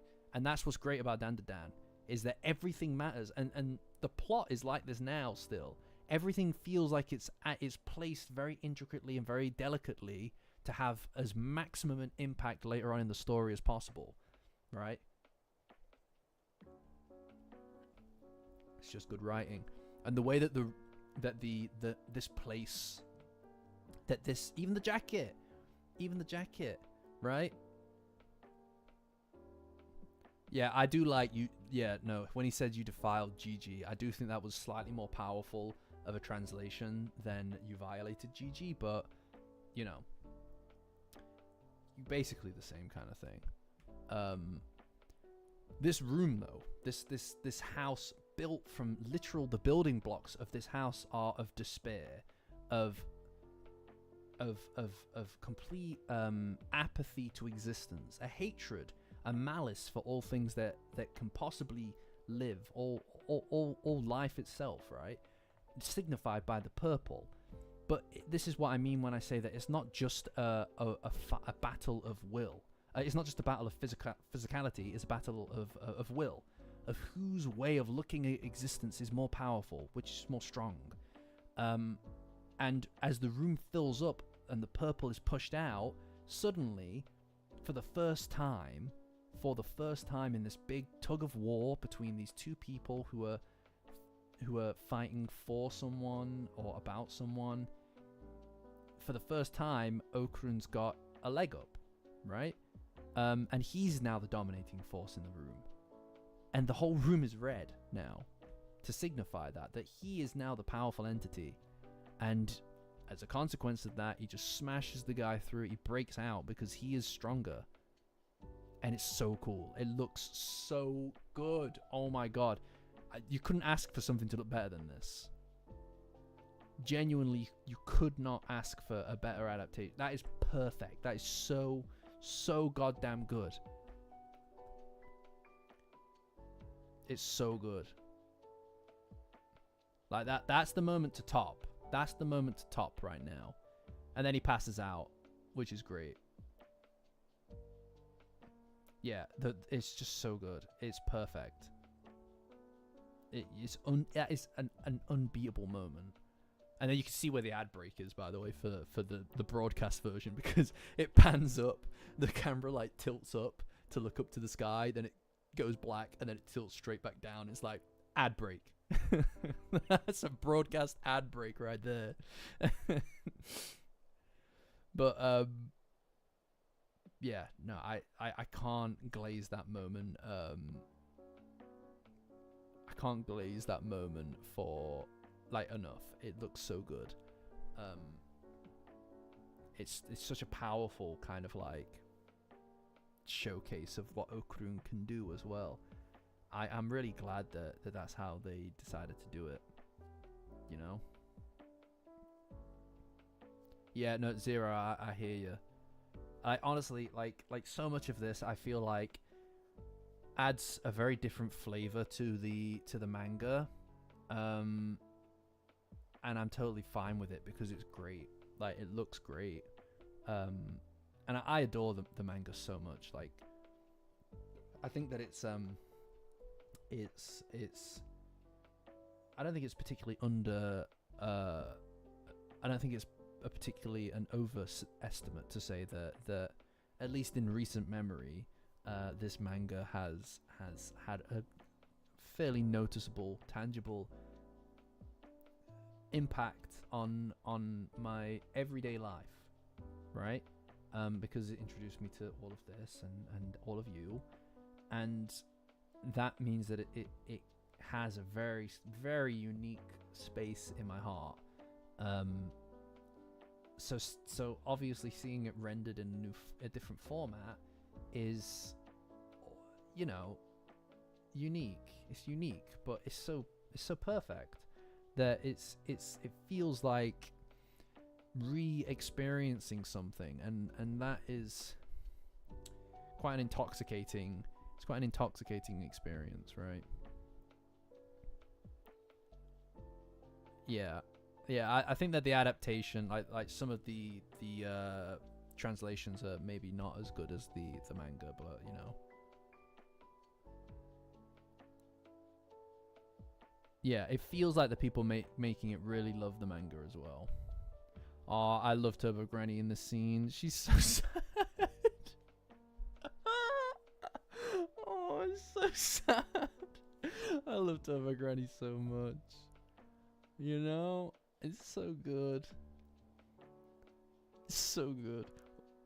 I also love this very strategic reuse of the animation of ripping the boards off.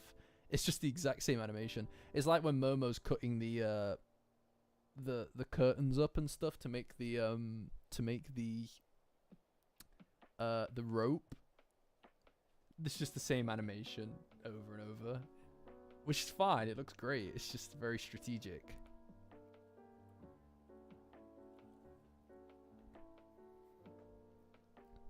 See this face right here. See this face right here. Look at it. Look at his back. Oh my god. He's going for it. That's not good for your back, Okarun. You should lift from your legs, dude. Yeah, Sad Cat is the best new emote for sure. And then he just falls face first into it. So good. So good.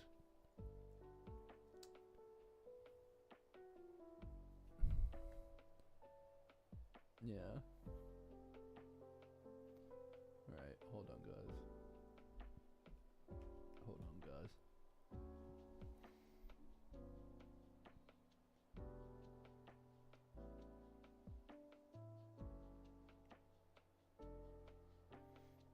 Right. Where are we at? Right, so what we'll do is really quickly, I'm just going to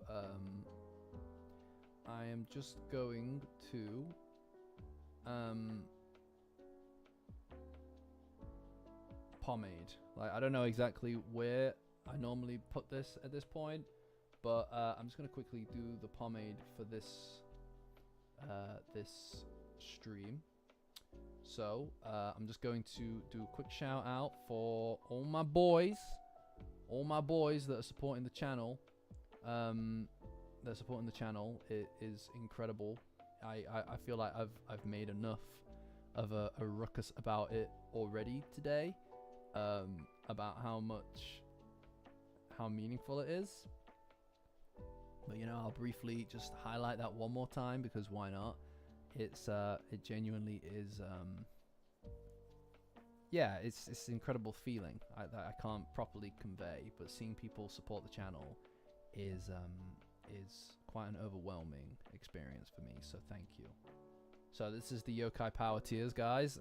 You guys support the channel to the max that you can, and then some, and I can't thank you enough for that. So that's Angle, Blissy Cat, Burlap Sack, Danny, 5th Gram, Generally Jellies, Hoopster, Inspiring Bootuber, Mother Support, Orbis, Sarah, Serpo, Wolf is also a silly guy, and Tim Kai. Guys, thank you. A lot of you have been there. Like, there are more people supporting on the highest tier than on the second highest tier, and that's crazy to me. That's crazy to me. There are more people on those tiers than have bought into, I'm pretty sure, any other tiers. If you don't count gift memberships, there are more people on the Yokai Power tier than any other tier, which is crazy to me. So thank you. I'm like, I don't really know what else to say beyond that. It's pretty crazy. It's pretty crazy. Serpo. No, stop, please. I can't take any more today. Save some for Monday, please. Somebody save something for Monday. Won't anybody save something for Monday? Thank you. Thank you. Yeah, that shoots you up to number 3 on the leaderboard, whatever that means. Should we stop referring to the leaderboard, guys? It's kind of the worst thing. It's kind of the worst thing since unsliced bread. Monday's tomorrow. Haha. Not quite. I need to do some writing tomorrow, guys. I need to get a new video written. To keep up the momentum, you know? I feel like now that we're getting closer and closer to 5K, now that we're getting closer and closer to 5K, I feel like I might need to pad out.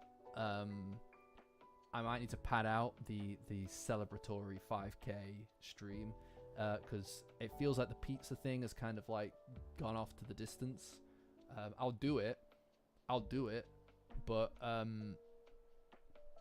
yeah, I mean,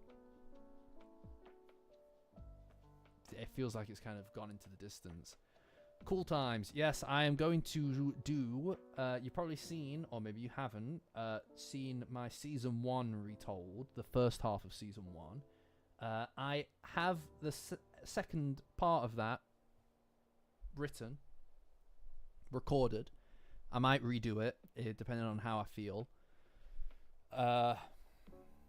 It's just a matter of getting it done. I want to get it done. I want to pivot back to it, and I will soon. I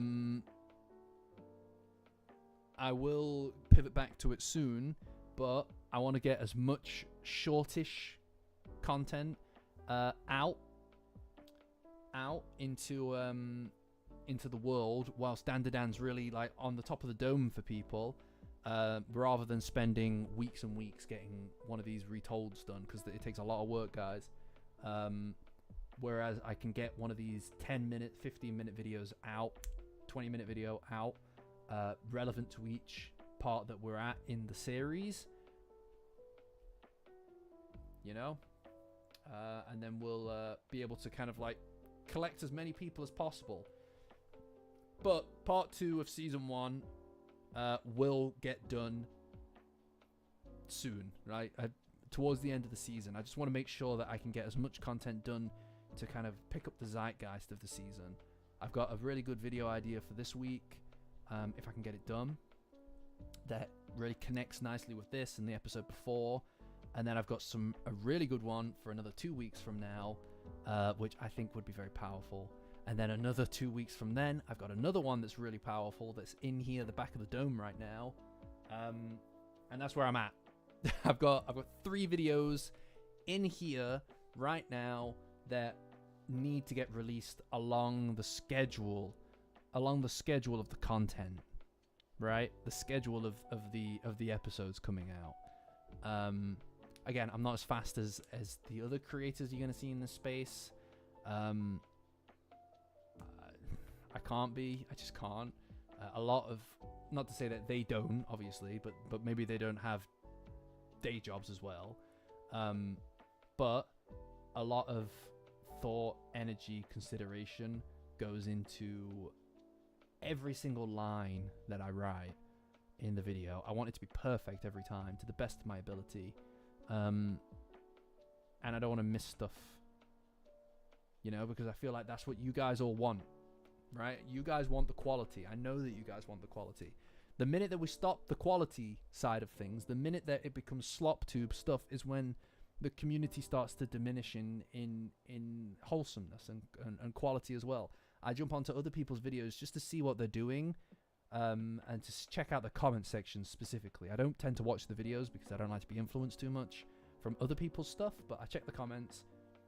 No one's, like, honestly, you guys, the creme de la creme of audience, right? Like, I know that probably everybody says that about their audience. I could not envision a better audience.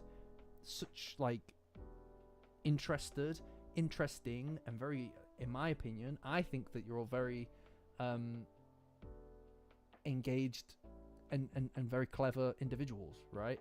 I think that it pushes me to want to make better quality content, because I believe that you guys want that. You know, I enjoy it when people ask questions that I hadn't considered in the comment sections on the Discord, because everybody likes to think. Like, it keeps me wanting to make better and better and better, more engaging content from an analytical perspective. And I also think that you're all very in touch with your desire to feel, right? And not all the videos on the internet designed to make you feel something. That's my opinion, though. Again, I don't want to say that other people's content isn't that, or their audiences aren't that. It's just I know that this audience is. And that's what I want to cater to, whilst also trying to make as much content as possible to grow the channel as well. So it's you know what I mean? There's a balance that needs to be struck there, which is hard. Which is hard to keep up with when you've got other responsibilities as well. But I know that you all know. You know. Yes, you all got a compliment. You are all the best, guys. Yeah, no, Zero. You get it. You get it. But anyway, yes. Hi, Brand. I didn't see you there, dude. I also like the idea that I can, not on a literal one-to-one basis, you understand, but I can kind of get to know everybody in the community a little bit, which is also pretty sick. You know, I like that. It's people that are really interesting. I love here that they both call out to Momo, and then when they call out to her, there's like a cut, like the transition is like a circle closing. It's like so it looks like Looney Tunes. It's ridiculous. It's so silly. The lighting here of the fire bouncing off of Momo looks so great, by the way. Looks so great. Then obviously she's arrested. All right, Zero. I'm gonna be wrapping up soon anyway, dude. But thank you for joining, and thank you for joining the Discord. It's been an absolute pleasure, and thank you for the donation. Genuinely, thank you so much. So much. I know the screen wipe is ridiculous. I suspect that they just wanted it to look very, very silly. It looks like a cartoon like moment. It looks like a Looney Tunes moment.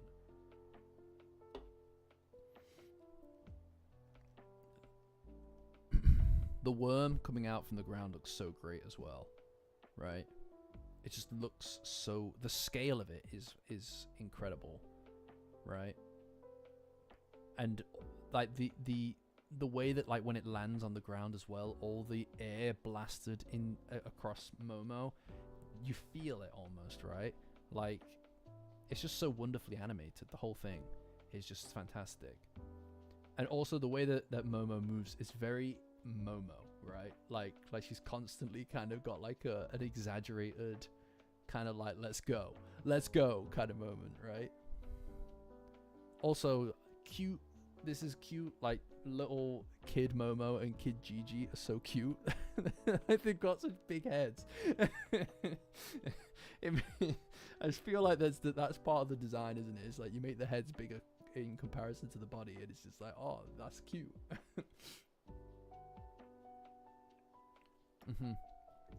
Yeah, I love that the transition here as well between seeing the earthworm and then it cuts to the Tsuchinoko, right? That's just a really nice way of saying this is what we're doing here, this is the plan here, right? It's not necessarily needed to say, oh, I can use that against the worm. It's just you can connect the dots because of the way that they've framed it, which is great. And I absolutely adore this bit where she lifts up the fire engine and throws it through the cursed house because that was the plan, if you remember, right? That's what Saiko said to them. It's you know, go and blow the house down, and that's what she does, man. Screw that stupid house. But that's what she is, isn't she? She's like a bulldozer in a way. And that's kind of what this whole a lot of the theme of that half of the arc of Momo's part of this arc is about, right? It's about just screw it. It's better to just smash the whole thing to bits. It's better to smash the whole thing to bits as opposed to letting the status quo continue, right? Like what good is a society that is built and designed around something like human sacrifice? Is that even worth saving at a certain point, right? And that's what she is. She's an absolute just bulldozer. You know, a wrecking ball. And that's the thing, right? That's what these guys are. It's a counterculture thing. Dandadan is very counterculture. Very punk in a way, right? Like it's got that almost the building blocks of the world, of the systems that make up the world are in a lot of ways they're stacked up against people on the outside of it. It's in groups and out groups, right? It's the most basic kind of sociological concept really is incredibly dominant now and all throughout human history. You're either in or you're out. And the people who are out, the system isn't designed for them. Society isn't stacked up in a way to benefit them. And the people that we connect with in this are in the out group, man. They're not in the in group. None of them are. Maybe Ida a bit, but even then she's almost a slave to being in the in group. Right? She has to basically pretend to be somebody else completely in order to fit into the in group. But at the same time, this is like Dandadan is positing that a system that's designed in a lot of ways around the benefit of the people who are in the in group at the expense of people in the out group, like the evil eye, it should be smashed to the ground. That kind of system shouldn't get to dominate society or the world or culture because it's cruel. You know? Yeah, Ida is more true to herself when she's not in the group. Because if you have to be someone that you're not in order to fit in and live a lie, you kind of have to then act in accordance with it. And she's horrible to Okarun. She's not very nice to Momo. And when she's outside of that group, she can become who she actually is. And she can start to connect with people's struggles in a more real way. Yeah, it is. That's the same police officer, for sure. For sure. I love when she, like, kicks it and she's like, come at me, bro. She's like, come at me. And she's doing, like, she's faking out on him. It's great.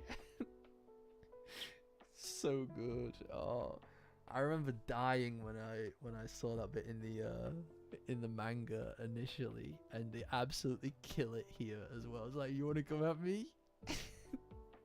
She's a teenager as well, right? Like these aren't grown adults. They're teenagers. Yeah, then she bails immediately the moment it seems. Yeah, it's great. And she's got all these like kung fu moves, right? Like she's ready for a fight, but she doesn't know how to fight like that. Yeah. Also, the colors here are great as well. I know that I keep going on about the colors, but this is like the main thing besides the animation that's been added because of the anime. It looks great. Like the blue skies in the distance.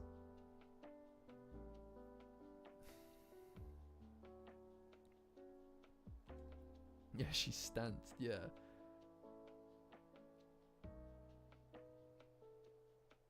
Yeah. The worm just cooking in the sun was great. It looked really good. And you can see the lighting on me right now, right? Like you can see it coming from the thing. It's just very impactful, right? It feels like a victory, but obviously we're not done here, right?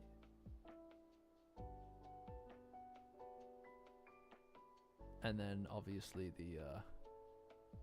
the volcano blows too, which is far better as an ending to an episode than it is as an ending to the movie.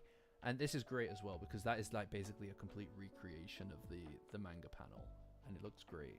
It really looks great with the extra colors and stuff added. Yeah.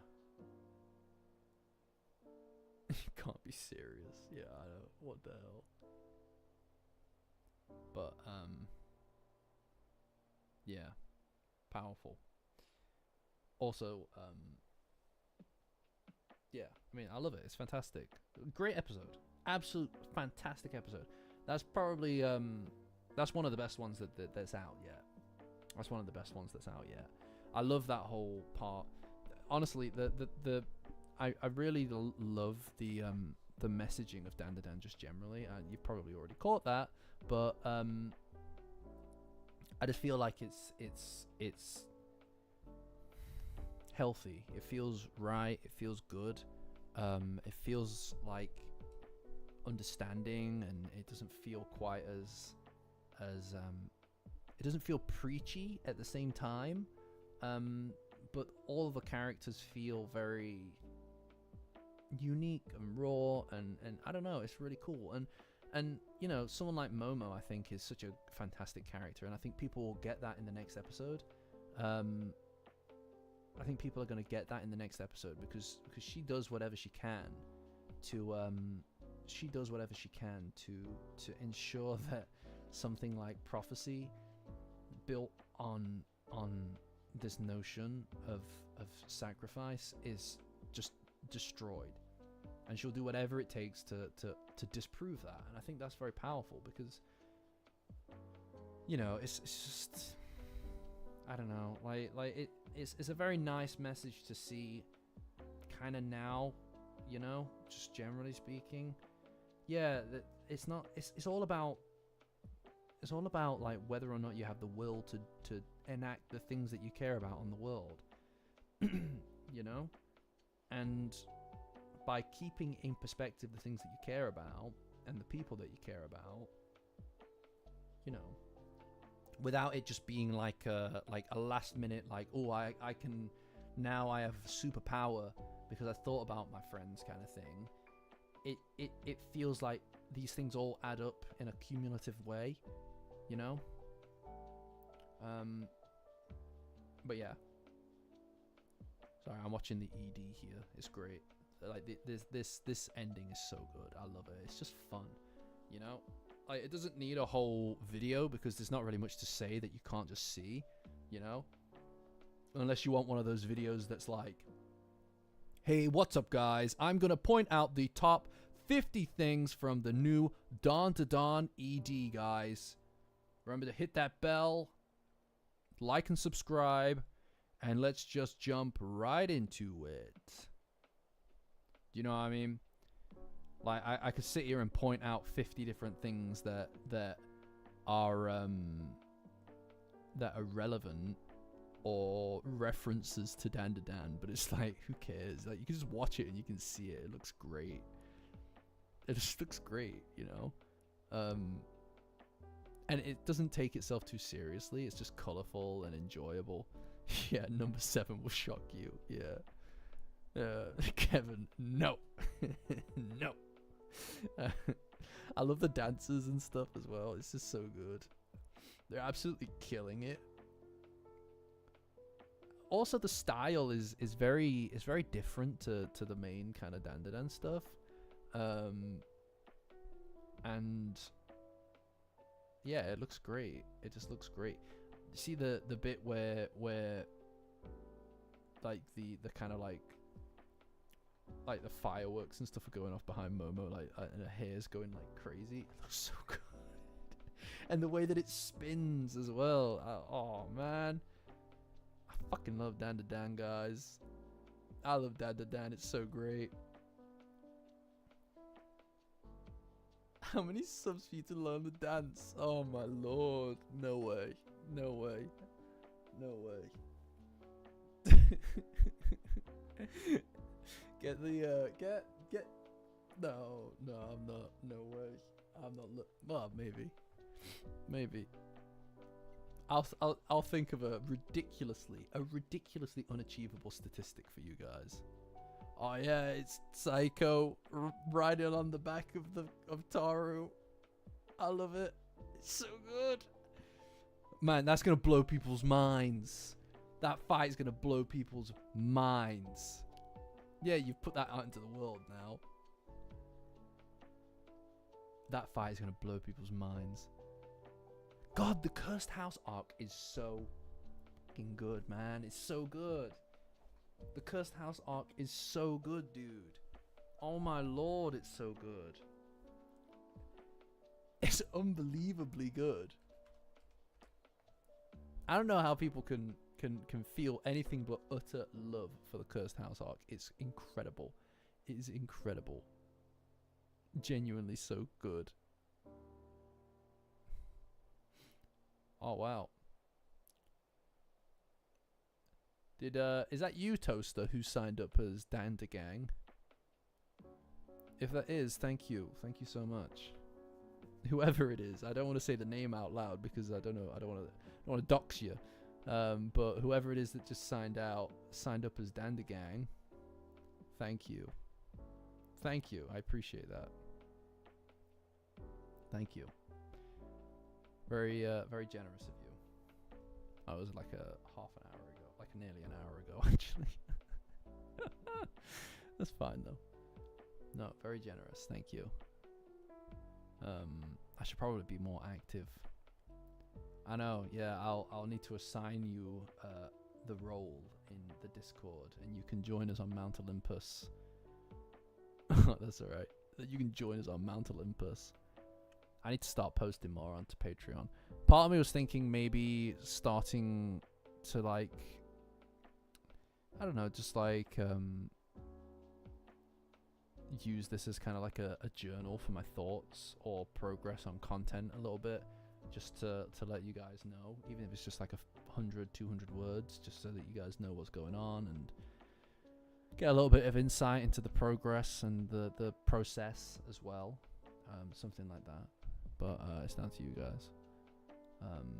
Well, actually, it's not. It's down to me. Should I do that? I'll think about it. Worst case scenario, you don't read it.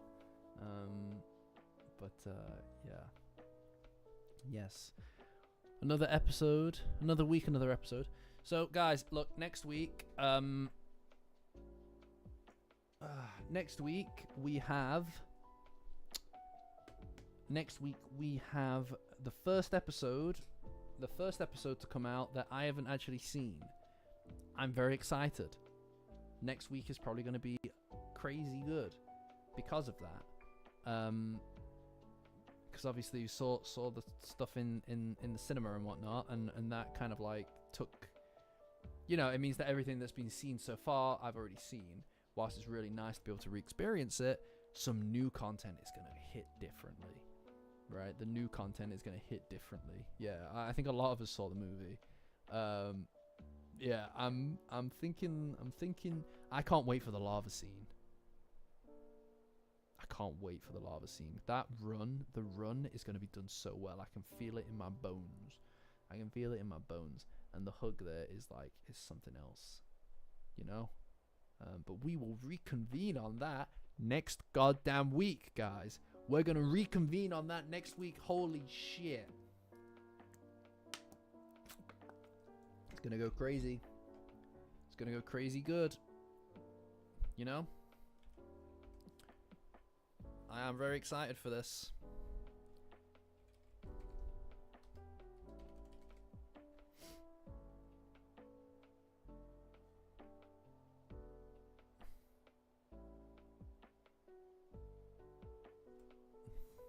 Feels rushed with cut content.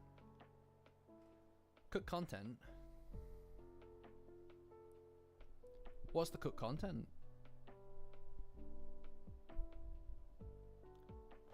I didn't realize that anything was cut, was it? I didn't realize that people were saying that. Like, it does not feel rushed. Did they watch that? Did they not watch what I watched? It looks great. It looks great. It looks amazing, actually. I think some people, especially if you read it on Twitter, I don't know if you did or not, but if you did read it on Twitter, I can guarantee that they were being needlessly complaining. Oh, like kick the can. Kick the can would not have fit here. Like, it doesn't fit anywhere, really. Like, it fits... Kick the Can battle fits, like, earlier in the series, right? Like it fits, does it? Yeah, it fits when they're walking to school together. Like, I don't know how you fit that in here. Look, I'd rather they didn't do the Kick the Can battle, and just focused on getting everything else right. You know, like I just don't see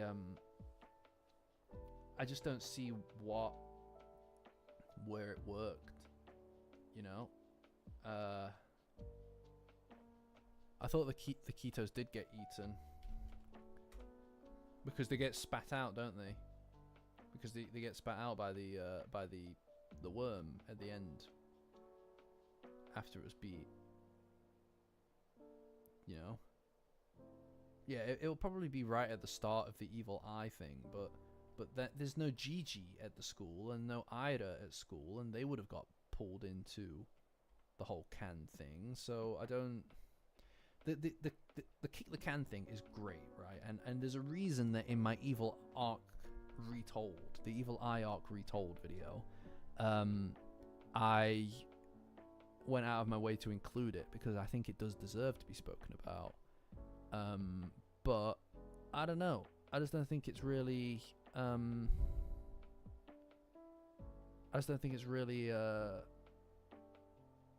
Necessary. It's nice as like a like if they released that next year, in between season 2 and 3, I'd be all over it. Please do. Oh, hi Michael. All right, there's another Michael. Hi Michael. That's confusing. I don't usually talk. You know what I mean? Yeah, Nick, you caught me right on the fringe of it, my dude. Yeah, like something that's like a holdover between now and the next season. That'd be sick, like an OVA kind of thing. I don't expect that we'll see that.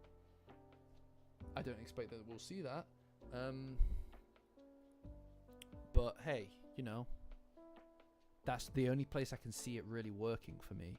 Outside of that, I just want them to focus on getting the actual thing done. I don't really know. I'm looking here at the manga, and I can't really see what has been missed, I suppose. I think that... No, I don't really see what's been missed, to be honest. I think that they are maybe... I think people are just bitching. I mean, like, you know, you've got this incredible thing in front of you. It's like, yeah, content has been added, if anything. You're right. I don't know. I just don't feel much towards people complaining about minutia. Also, because, like, I also think that there's a fundamental misunderstanding about how much work goes into making something like this. Especially in such a short amount of time. Like, obviously they've been working on this for a long time before the end of season 1, and they just released it in 2 halves, but a lot of work goes into everything like this, so missing 1 or 2 things, like a frame or 2, who cares, man? Like, I can tell you for a fact that literally making videos at a minute, like a fraction the production value that these guys put in anything. They in just 1 minute they have done the entire breadth of work of the channel. In just a minute of the episode, in a minute of episode, they've done the whole breadth of my entire work on the channel, and that is blood, sweat, and tears, right? So for me, I can't complain. You know, like they've done a great job, and the stuff that they've added, if anything, I can't, like, it's brilliant. It's genius in a lot of cases. The impact frames with the evil eye kicking around the ball are amazing. So good, so good. You know. Yeah, no, yeah. I think that they have just... I think that whoever it is that's complaining just doesn't understand how quickly that this manga kind of goes. The Cursed House arc is not particularly long, but it doesn't matter because it doesn't... I just don't know what's added by slowing things down at all, right? Like, if you think about something like Naruto, right? If you think about something like Naruto, you can have an arc, a war arc or whatever the fuck, where people fight one battle over like 15 episodes, right? I'm exaggerating on purpose, but you know what I mean. Like you can have like literally like a ton of episodes dedicated to one fight. What is added by that? Nothing, right? Like, oh, he's winning, now I'm winning, now he's winning, now I'm winning. It's like, I don't care about that. I don't need to see that. Who needs to see that? I don't care if the fight goes on for like 3 or 4 episodes. If each of those episodes is just it's all going to reach the same end point, which is somebody wins, right? If the fight is designed in a way to lead towards an outcome that is most satisfying for the character growth and the plot development, I don't care. I don't need it. It could be 5 minutes and I'm fine. That fight with the Evil Eye and Gigi is over so quickly.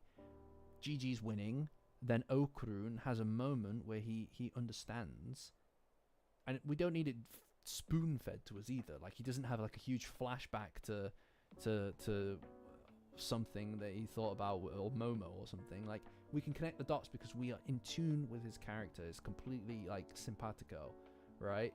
And we don't need to see the fact that he's doing his workout routine to beat the eye down. We know that because we've seen it, and it treats us as smart enough to know that. And when he does it and he wins, all the energy in the room, like the red overtaking the purple, these things, you may not realize that you know it. But your brain has put together the pieces and has gone, I understand what I'm seeing, and it all just works perfectly. Yeah, I don't need a whole season of people just literally saying what they feel all the time, right? Do you know what I mean?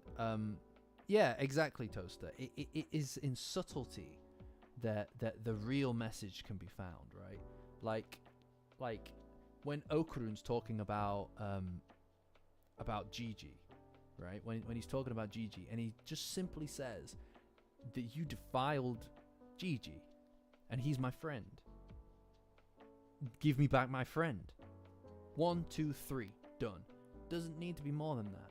You could have an anime where it's like, oh, he's my friend. And he's like, at first I didn't understand him, and we get a flashback. It's a flashback, and it's like, oh, at first I didn't understand him. At first I didn't understand him. I thought he was my enemy. And then we can relive the whole thing over and over again from the get-go. And oh wow, now we really do know the truth. But it's like you watered it down, man. Like, I don't need a flashback to the first time that you met Gigi, and then a huge description of the fact that you didn't used to like him, but now you understand him, and now you could be his friend, and now you know that he cares about Momo because that is hard. It's like, God, shut the hell up, man. Naruto did that. Naruto did a hell of a lot of that. Every single fight would get that sad music, and it would flash back to once upon a time, me and Sasuke were friends. It's like, God damn, I don't care. I watched it. I was there, bro. I was there. I saw it. I saw it, man. I've seen it many a time because you keep fucking flashing back to it, right? Dandadan doesn't do that. It respects you enough to just be like, you defiled Gigi. Gigi's my friend, and he wouldn't hurt Momo. Give back my friend. Done. Doesn't need to say, nice try, kid. Nice try, kid. But I actually have been doing a workout routine ever since Momo's grandma, Saiko, told me to do workout routine. I've been doing it every day behind the school, and now I have the power to fight back and defeat you, and I can overcome you. That kind of shit.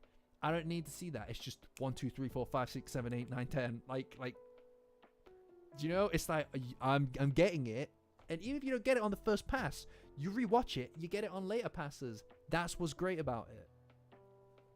Yeah, sorry, I've got a lot of. I'll tell you what. I watched the version of Naruto as well that was cut as much filler out right? I don't remember what it's called. It's like the ocean cut or some shit like that. But I watched a version of Naruto that cut out the majority of the flashbacks as well, and there was still too many. It was just bad. It was bad. The first part of Naruto, like the first series, it was alright, but it was still not very good. Like, you know, I swear to God, man. I forgot how I even got.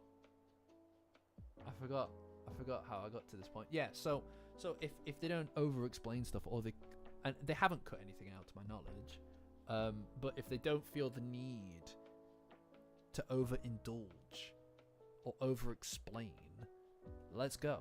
And that's why the Cursed House arc is so lean, right?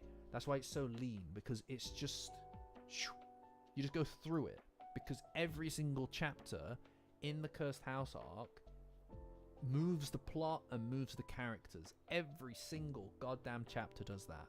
There isn't a single one that misses because of that. Like, inside of one arc, one short arc, it's not that long. It's like, what, like 20 something chapters, something like that, right? Like it starts on, like, if you were to say that it starts on when Gigi joins, when it's just, that would be 28 through to what, like 50, right? Like 28 to 50.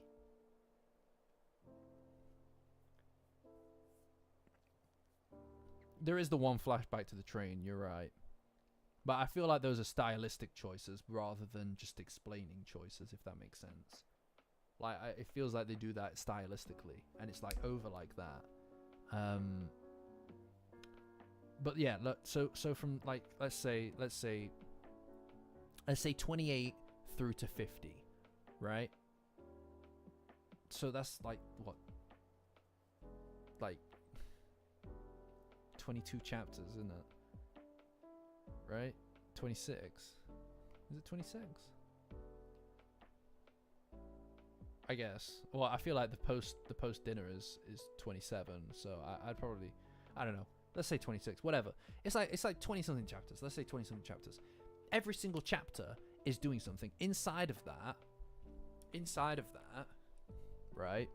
So so if you count 27, which is where Gigi is included, then yes, you could call it 23. So let's say 23, 22 chapters.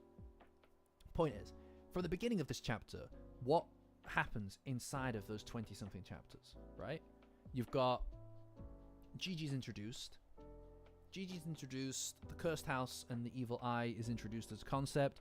Okarun and Momo do the first goodbye ritual together, and then then Gigi joins the school, then Okarun falters, gets jealous for a long time, then he is doing his workout routine, then he basically decides to surrender his love, then he starts to understand his love, what he feels is love, then he decides he's going to stand up and fight, then he has to try to actually enact that on the train, to try to be worthy of fighting for it, to try to enact that ability to not just feel worthy, but to be it and to express it and to fight.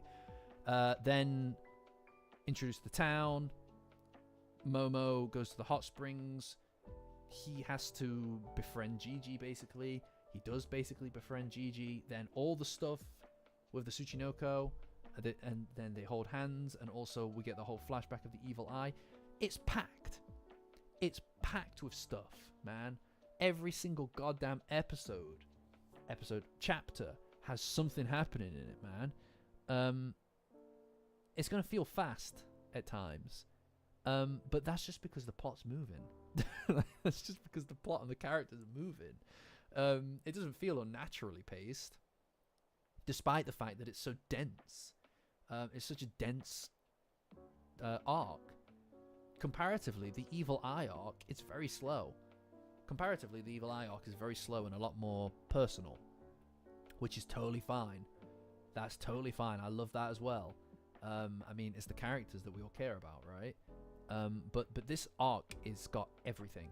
It's everything. And I think they've done a great job covering it so far. And it's moved, I think, at a pretty good pace. I mean, we're not finished yet, right? But there's not really much left to do in the arc before the end.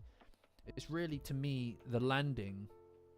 It's all down to the landing, right? Because all this setup and development of the story is really, it has to culminate on the lava scene, the hug, and the handhold. Those are the bits. Those are the pieces that need to. If they fall on the flat on their face, which I really doubt they will, then yeah, I mean, maybe it doesn't work as well as it should. I hope that doesn't happen. I can't see that happening. But yeah, I mean,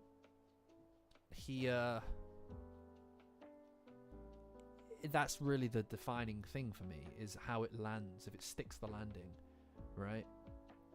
It's just everything about it is it's just a perfect story arc, in my opinion. The Cursed House arc is a perfect story arc.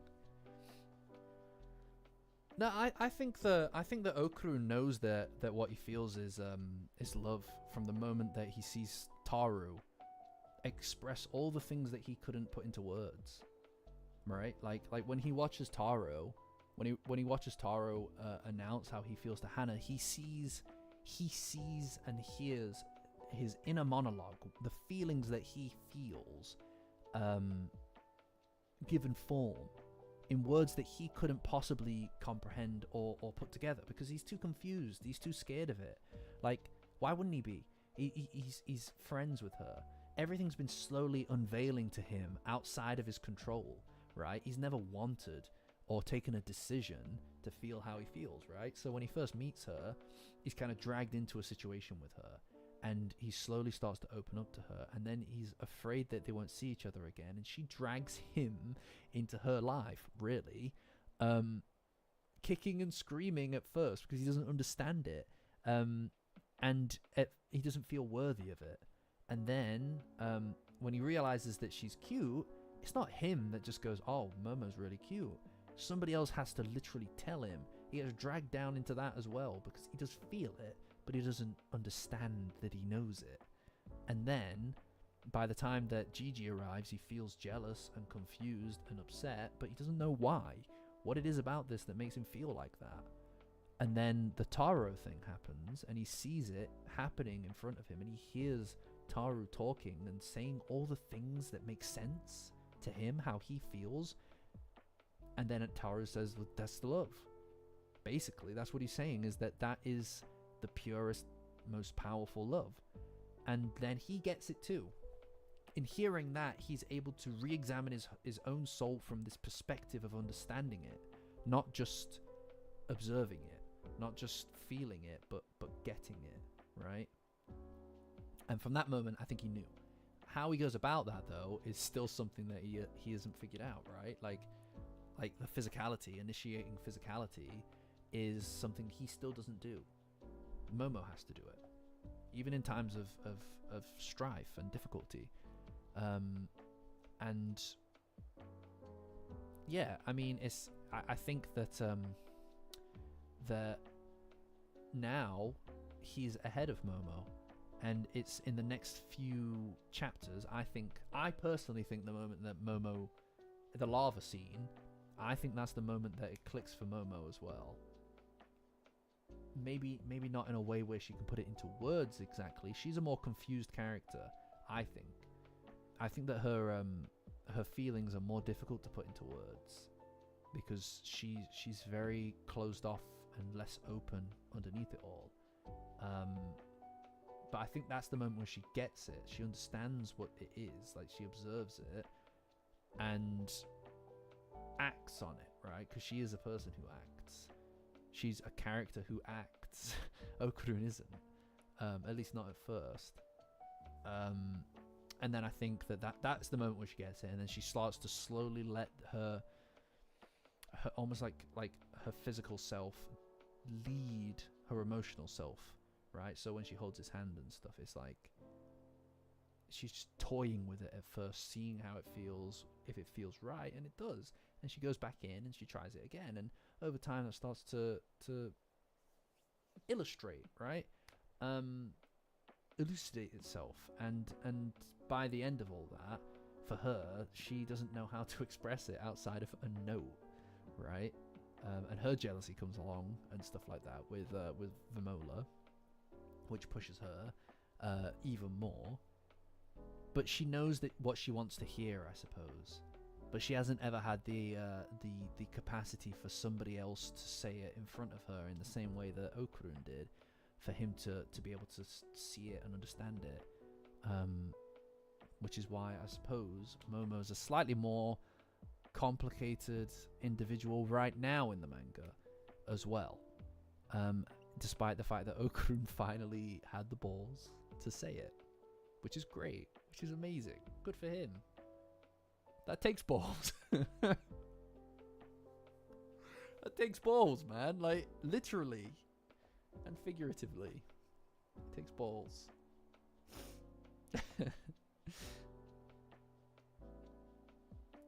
Yeah, I'm quite excited to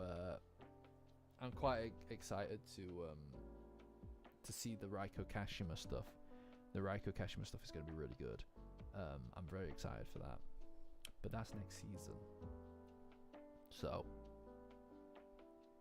next season. Right, guys.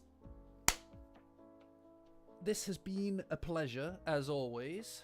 Been an utter pleasure, as always, guys. But I think it's time for me to hit it. But, you know, I'm looking forward to next week, guys. New content. We're going to get some new content, guys. I'm pretty pumped for it. You know, brand new content next week. But yes, so everybody, thank you for the donations. Absolutely incredible, guys. Thank you for anybody who joined the Discord community. Thank you to anybody who signed up on Patreon.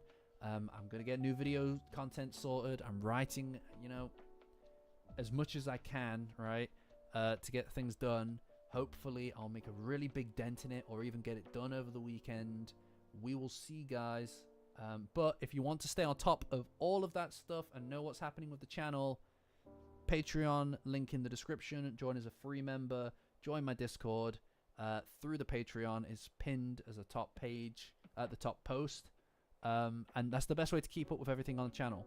You don't need to engage in there. You can lurk if you like. We've got plenty of lurkers. But that's the best way to see what I'm doing. Additionally, you know, we do premieres for the majority of the videos. I'm looking to do it for the next one. It means we can all watch it together, right? We also have stages on the Discord as well, which we tend to do community-driven stuff together, right? It's a proper little community. And I think that the next thing that we have planned is watching the GG video that I'd made back in January. So, guys, I'll see you there. Otherwise, I'll catch you on Monday, guys. Same time, 9:30 UK time. All right, guys. See ya. Peace.